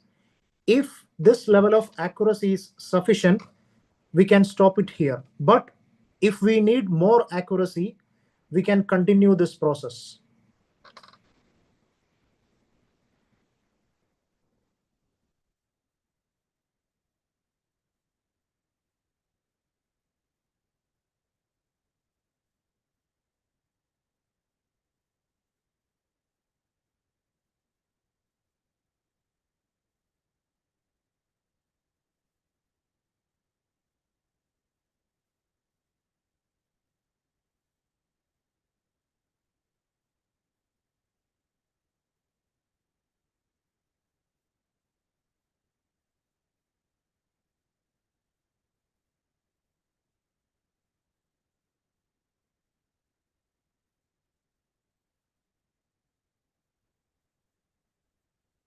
So we can continue this process further. Yes, absolutely. We can continue this process further. We can continue the process endlessly. Each time we zoom into a smaller interval using a magnifying glass, as we zoom in, the interval becomes smaller and smaller. The amount of magnification depends on how accurate we want our answer to be. Accuracy up to 1 decimal place, 2 decimal places, 3, 4, 5. So greater accuracy requires more magnification.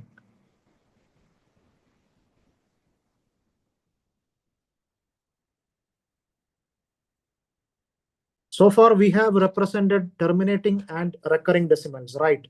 So we can use the same method for irrational numbers also. Yes, the same procedure can be used for irrational numbers with non-terminating, non-recurring decimal expansions. For example, root 2, 1.414, etc., or pi is equal to 3.14, 3.141592. Even though the decimals never end, we can locate them more and more accurately by successive magnification. So remember, very important conclusion is that every real number has a unique position. If we see this number line,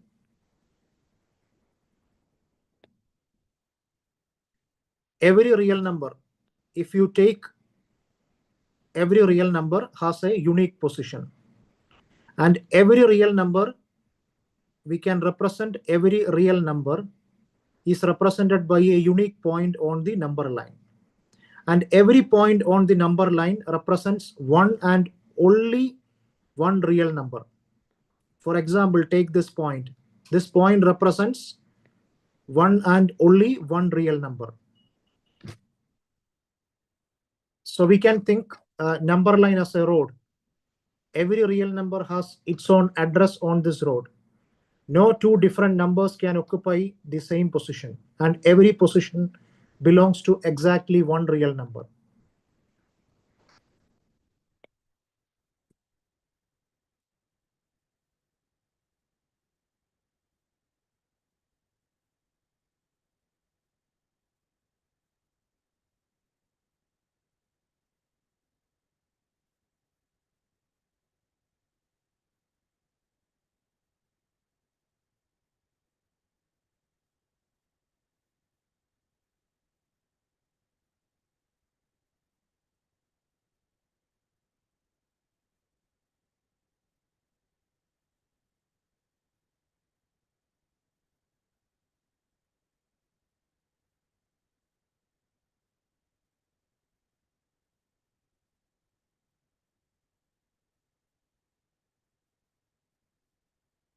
So next we are going to discuss operations on real numbers. So we already learned about commutative, associative, and distributive laws. So when we add, subtract, multiply, or divide two rational numbers, the answer is again a rational number. But what about irrational number? Irrational numbers also satisfy the commutative, associative, and distributive laws. However, when we perform operations on irrational numbers, the answer may be rational or irrational.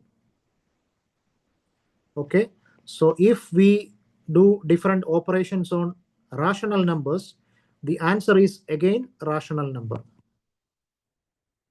Okay, such as addition, subtraction, multiplication, division, etc. But in the case of irrational numbers, sometimes the answer will be rational or irrational.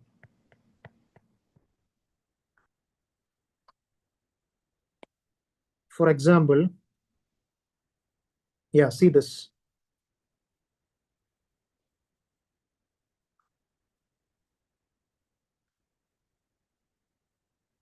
See this. Root 6 plus minus root 6. What is this? So the answer is 0, right? Rational number. Then root 2.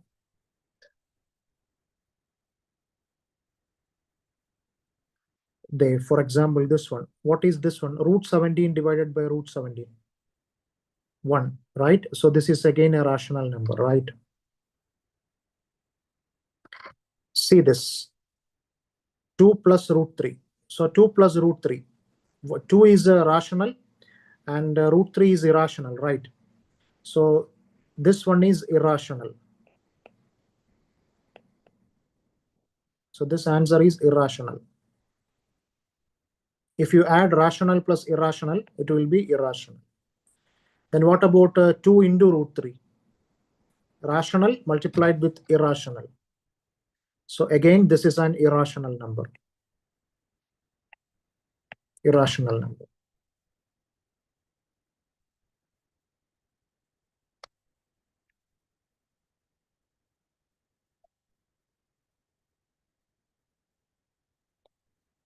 So check whether these numbers are irrational numbers or not. So 7 root 5. So 7 root 5, we know what is the value of root 5, 2.236 recurring, right?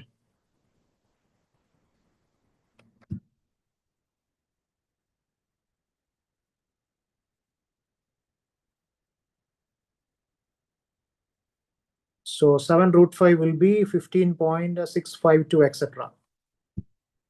Right? So that means the decimal is non-terminating, right? Non-terminating, non-recurring. So this is an irrational number, right?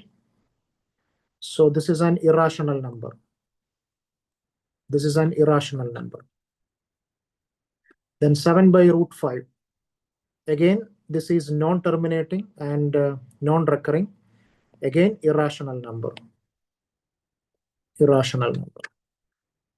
Then root 2 plus 21. What is root 2 plus 21? Again, it is irrational. And pi minus 2 again irrational. So all these are non-terminating and non-recurring. So all these numbers are irrational numbers.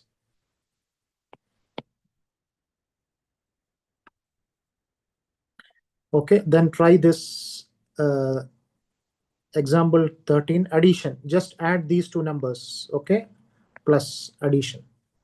Then example 14 is multiplication, just multiply this. Then example 15 is division.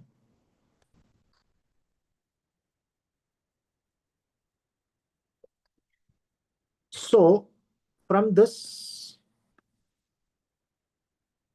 okay, from this I can say rational plus, if I am adding one rational number with an irrational number, the answer will be irrational number. What is this? Okay.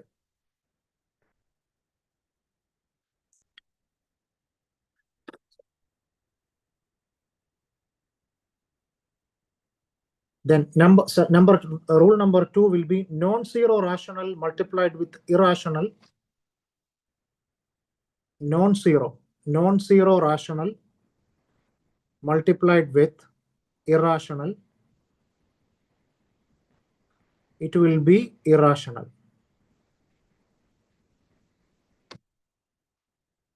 Then addition or subtraction may be rational or irrational.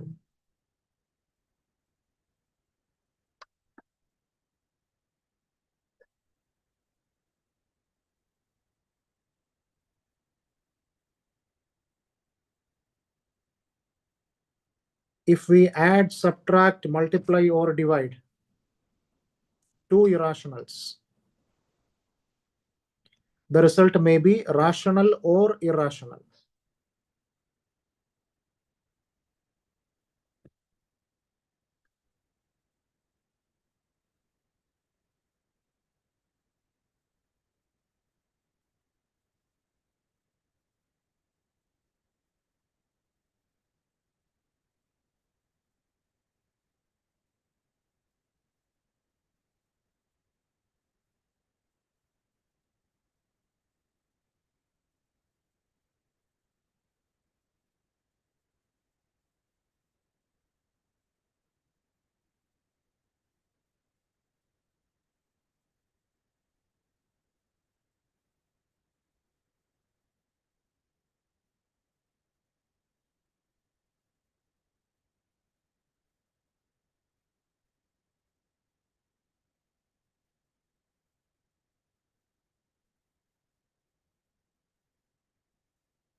So we have already discussed how to locate root 2, root 3, root 5 on a number line, right? Now we will see a general method to construct root x for any positive real number x. For example, root 3.5, square root of 3.5. Okay, so first draw a straight line. Okay, first draw a straight line and mark point A.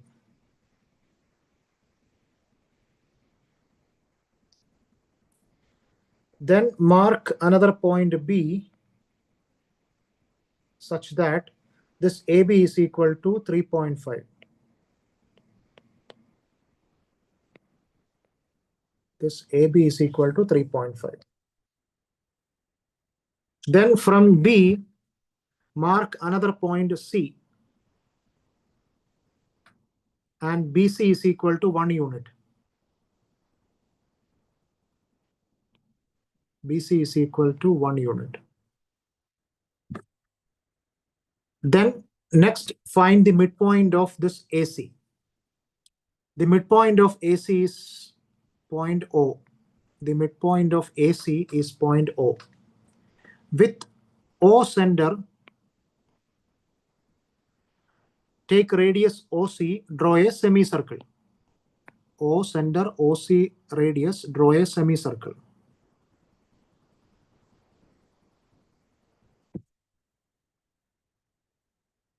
Then after that, draw a perpendicular. That means from B, draw a 90-degree line. From B, draw a perpendicular from B to this AC, meeting the semicircle at point D. So this point is D. This point is D. And this length BD is what is called a root 3.5. So this BD is equal to 3.5.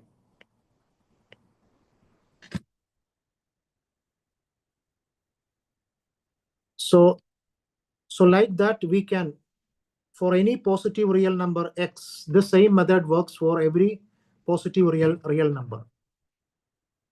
For example, let's say x, root x. Let's take root x. Any real number x. So draw AB first. Draw a straight line AB. What is this length? This length is x. And then after that, mark BC 1 unit. Then find the midpoint of AC as O. Then O center, OC radius, draw a semicircle. And then from B, draw a perpendicular. It will meet this point D, where BD represents,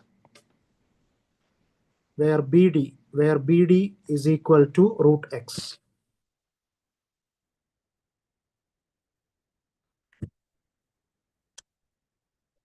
So this can be proved with the help, mathematically we can prove this using Pythagoras theorem.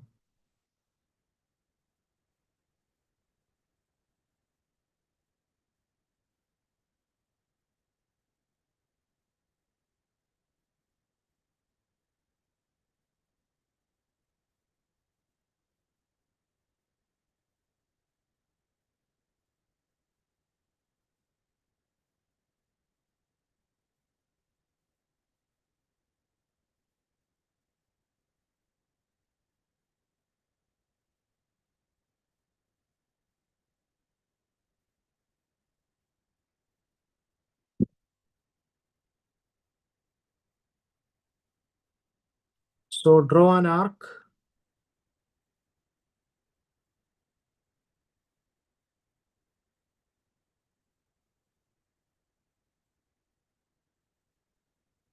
So this point E represents what? This point E represents root x.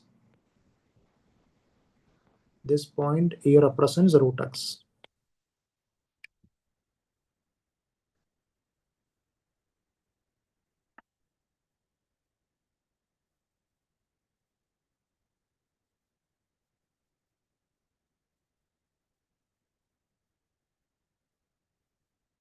So this symbol is called a radical sign. Okay, this symbol is what is called a radical sign.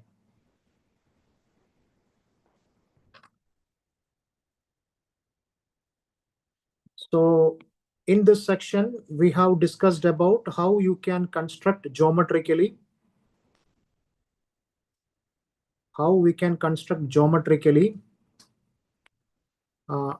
root x on the number line and extend the idea of square root to cube root, fifth root, and nth root also.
So before simplifying, now we are going to simplify some expressions, right?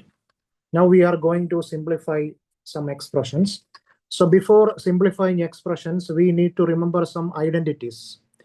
One is a plus b into a minus b. What is a plus b into a minus b? That is a square minus b square. Then a plus b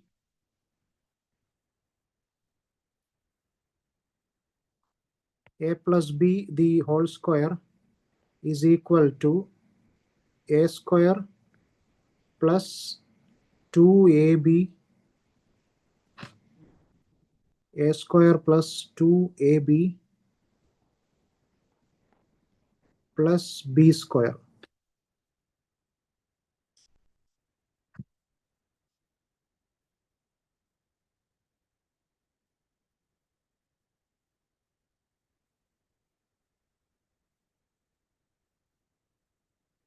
Another one is a plus b, a plus b into c plus d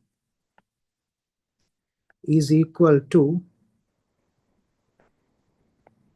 ac plus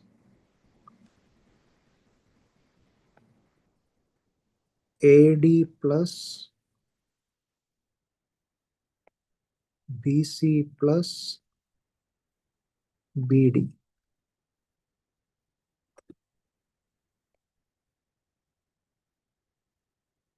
So this is multiplication,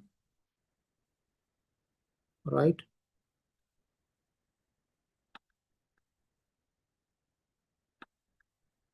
So using this identities, find the answers. Just a simple examples.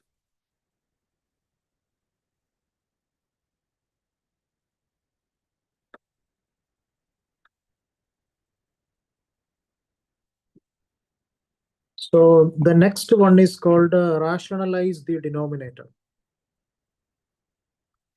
So check this number 1 divided by root 2. Okay. So rationalize the denominator means, check the denominator. Root 2. What is root 2? Root 2 is an irrational number, right? So rationalize the denominator means change this irrational number into rational number. That is called a rationalization of denominator. So how you can remove this? You just multiply this with root 2 by root 2. So root 2 divided by root 2. So root 2 into 1. So numerator will becomes root 2 divided by, what is root 2 into root 2? Root 2 into root 2 is 2. Now see the denominator. Now the denominator is a rational number, right? This is what is called a rationalize the denominator.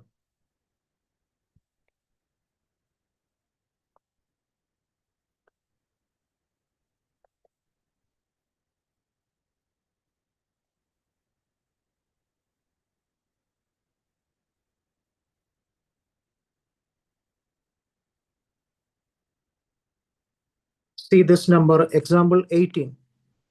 See this one. Again, check the denominator. 2 is a rational number, but root 3 is an irrational number. If we add a rational number with irrational number, it will be irrational, right? So this denominator is an irrational number, right? So the question is rationalize. Rationalize the denominator. That means change this into this irrational number into rational number. So in this case, multiply by the conjugate. So here the denominator is 2 plus root 3. So the conjugate of 2 plus root 3 is, it is minus root 3. So 1 by 2 plus root 3 into, so this is the conjugate. Just change the sign. It is 2 minus root 3. So 2 minus root 3 divided by 2 minus root 3. So multiply and divide with the conjugate. So the denominator is 2 plus root 3. So the conjugate is 2 minus root 3. So multiply with 2 minus root 3 by 2 minus root 3. So you will get the answer like this, 2 minus root 3. This is what is called a rationalize the denominator. Another one, this one, number 19, 5 by root 3 minus root 5. Again, multiply with the conjugate. So here the conjugate will be, what will be the conjugate? Root 3, change the sign only. Root 3 plus root 5 divided by root 3 plus root 5.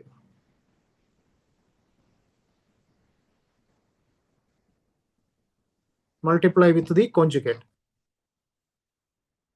So finally you will get the answer, this one. This is what is called a rationalize the denominator. Here, number 20, 1 by 7 plus root 3. Multiply the conjugate. Tell me what is the conjugate. 7 minus 3 root 2. 7 minus 3 root 2 divided by 7 minus 3 root 2. 7 minus 3 root 2. This is what is called a rationalize the denominator.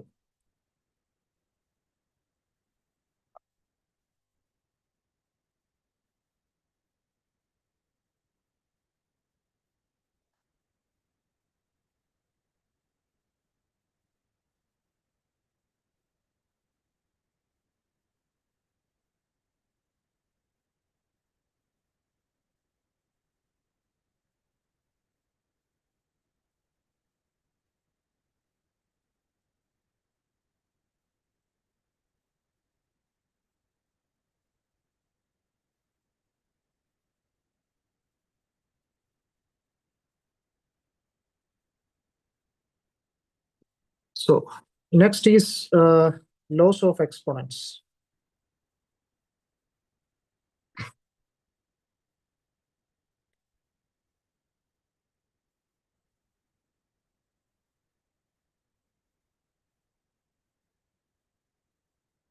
Exponent laws, these are very important. First one is a raised to m into a raised to n is equal to a raised to m plus n. This is one.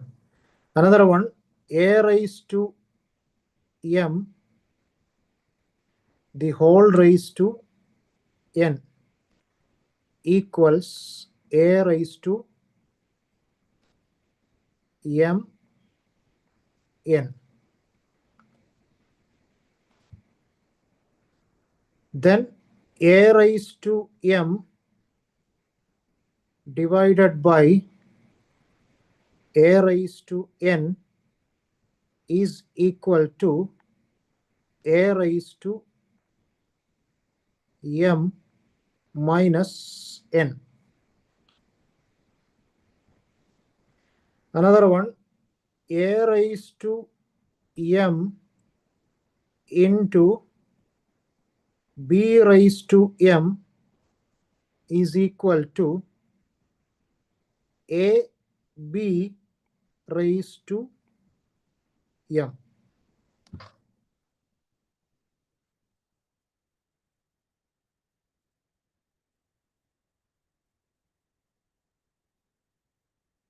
So here I am multiplying, right? But the base, check the base is same, right? So if the base is same, then add the exponents, just m plus n, add the exponents. That is law number one. Then multiply exponents. A raised to m, the whole raised to n is equal to a raised to m into n. Okay, multiply the exponents.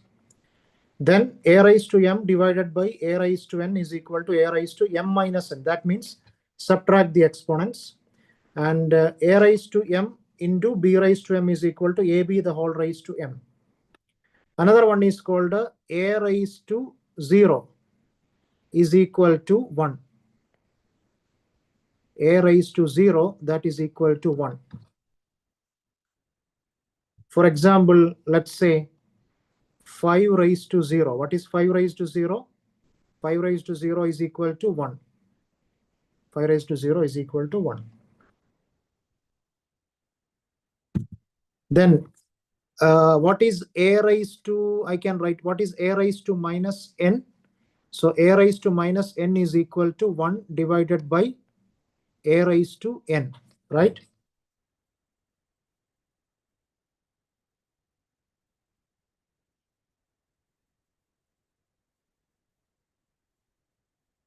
And another one is connection with roots. So b raised to n. So if b raised to n is equal to a, then what is b? If b raised to n is equal to a, then what is b?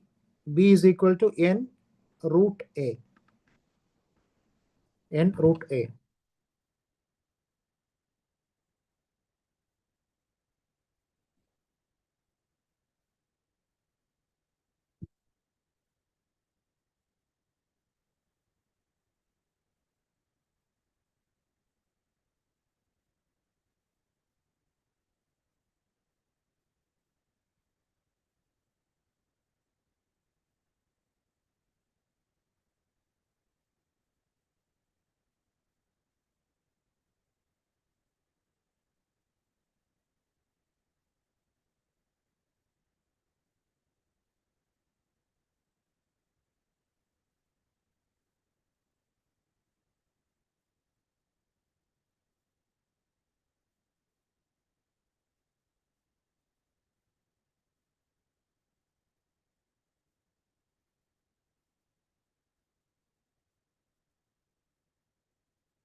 So same base multiplication means add powers.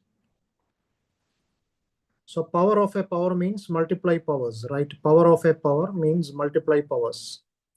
Division with the same base means subtract powers. Here power is same, but different bases can be multiplied inside one bracket.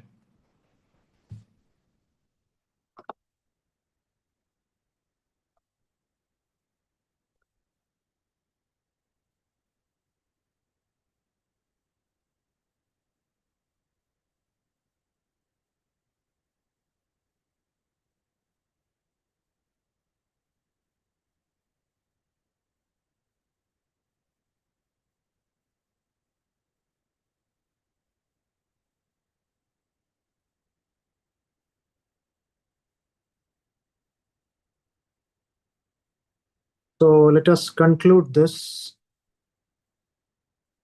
number systems. So first we studied about what is a rational number. So a number is called a rational number if it can be written in the form of P by Q. P divided by Q, where Q not equal to 0 and where P and Q are integers. Then what is an irrational number? A number that cannot be written in the form of P by Q is called an irrational number. Examples root 2, root 3, pi, etc. Then the decimal expansion of rational number will be either terminating or non-terminating recurring.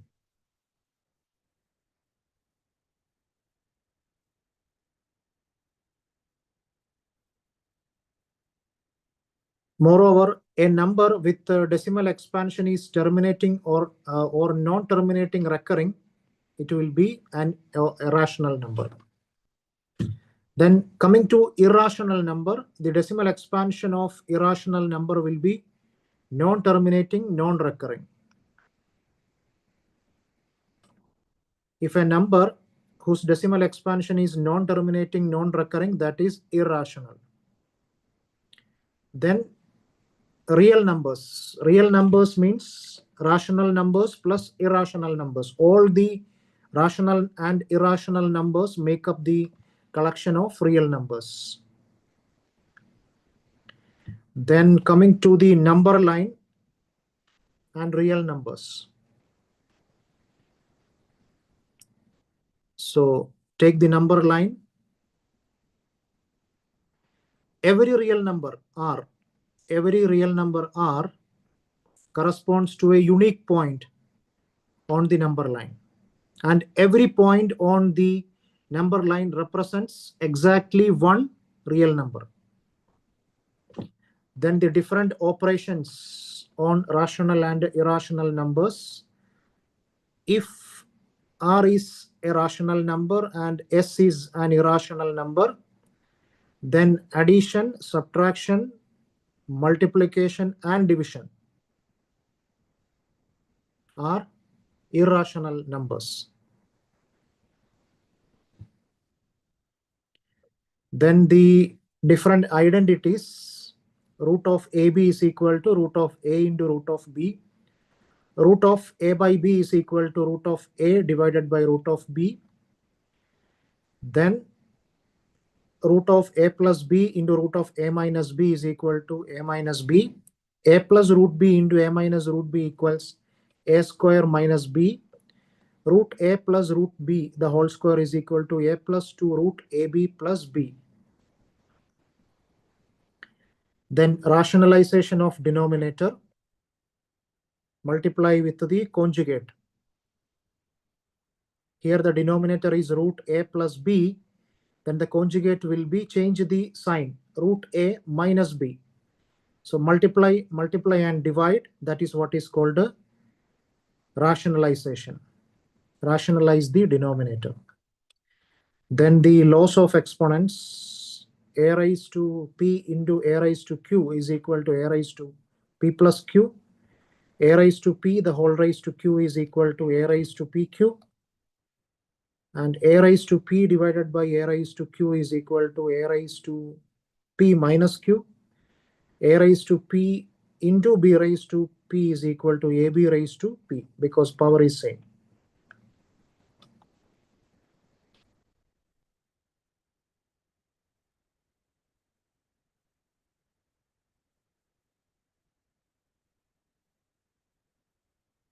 So this is very important because this forms the foundation for algebra, coordinate geometry, polynomials, and many advanced mathematical topics.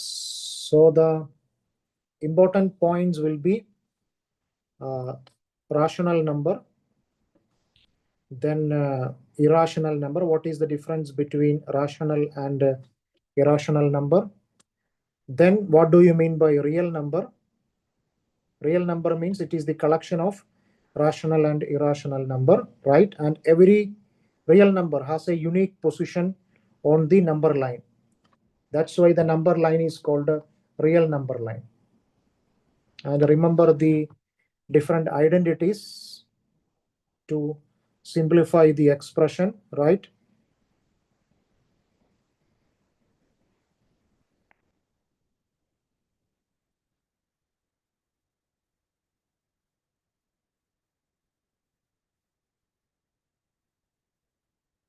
And different exponent laws.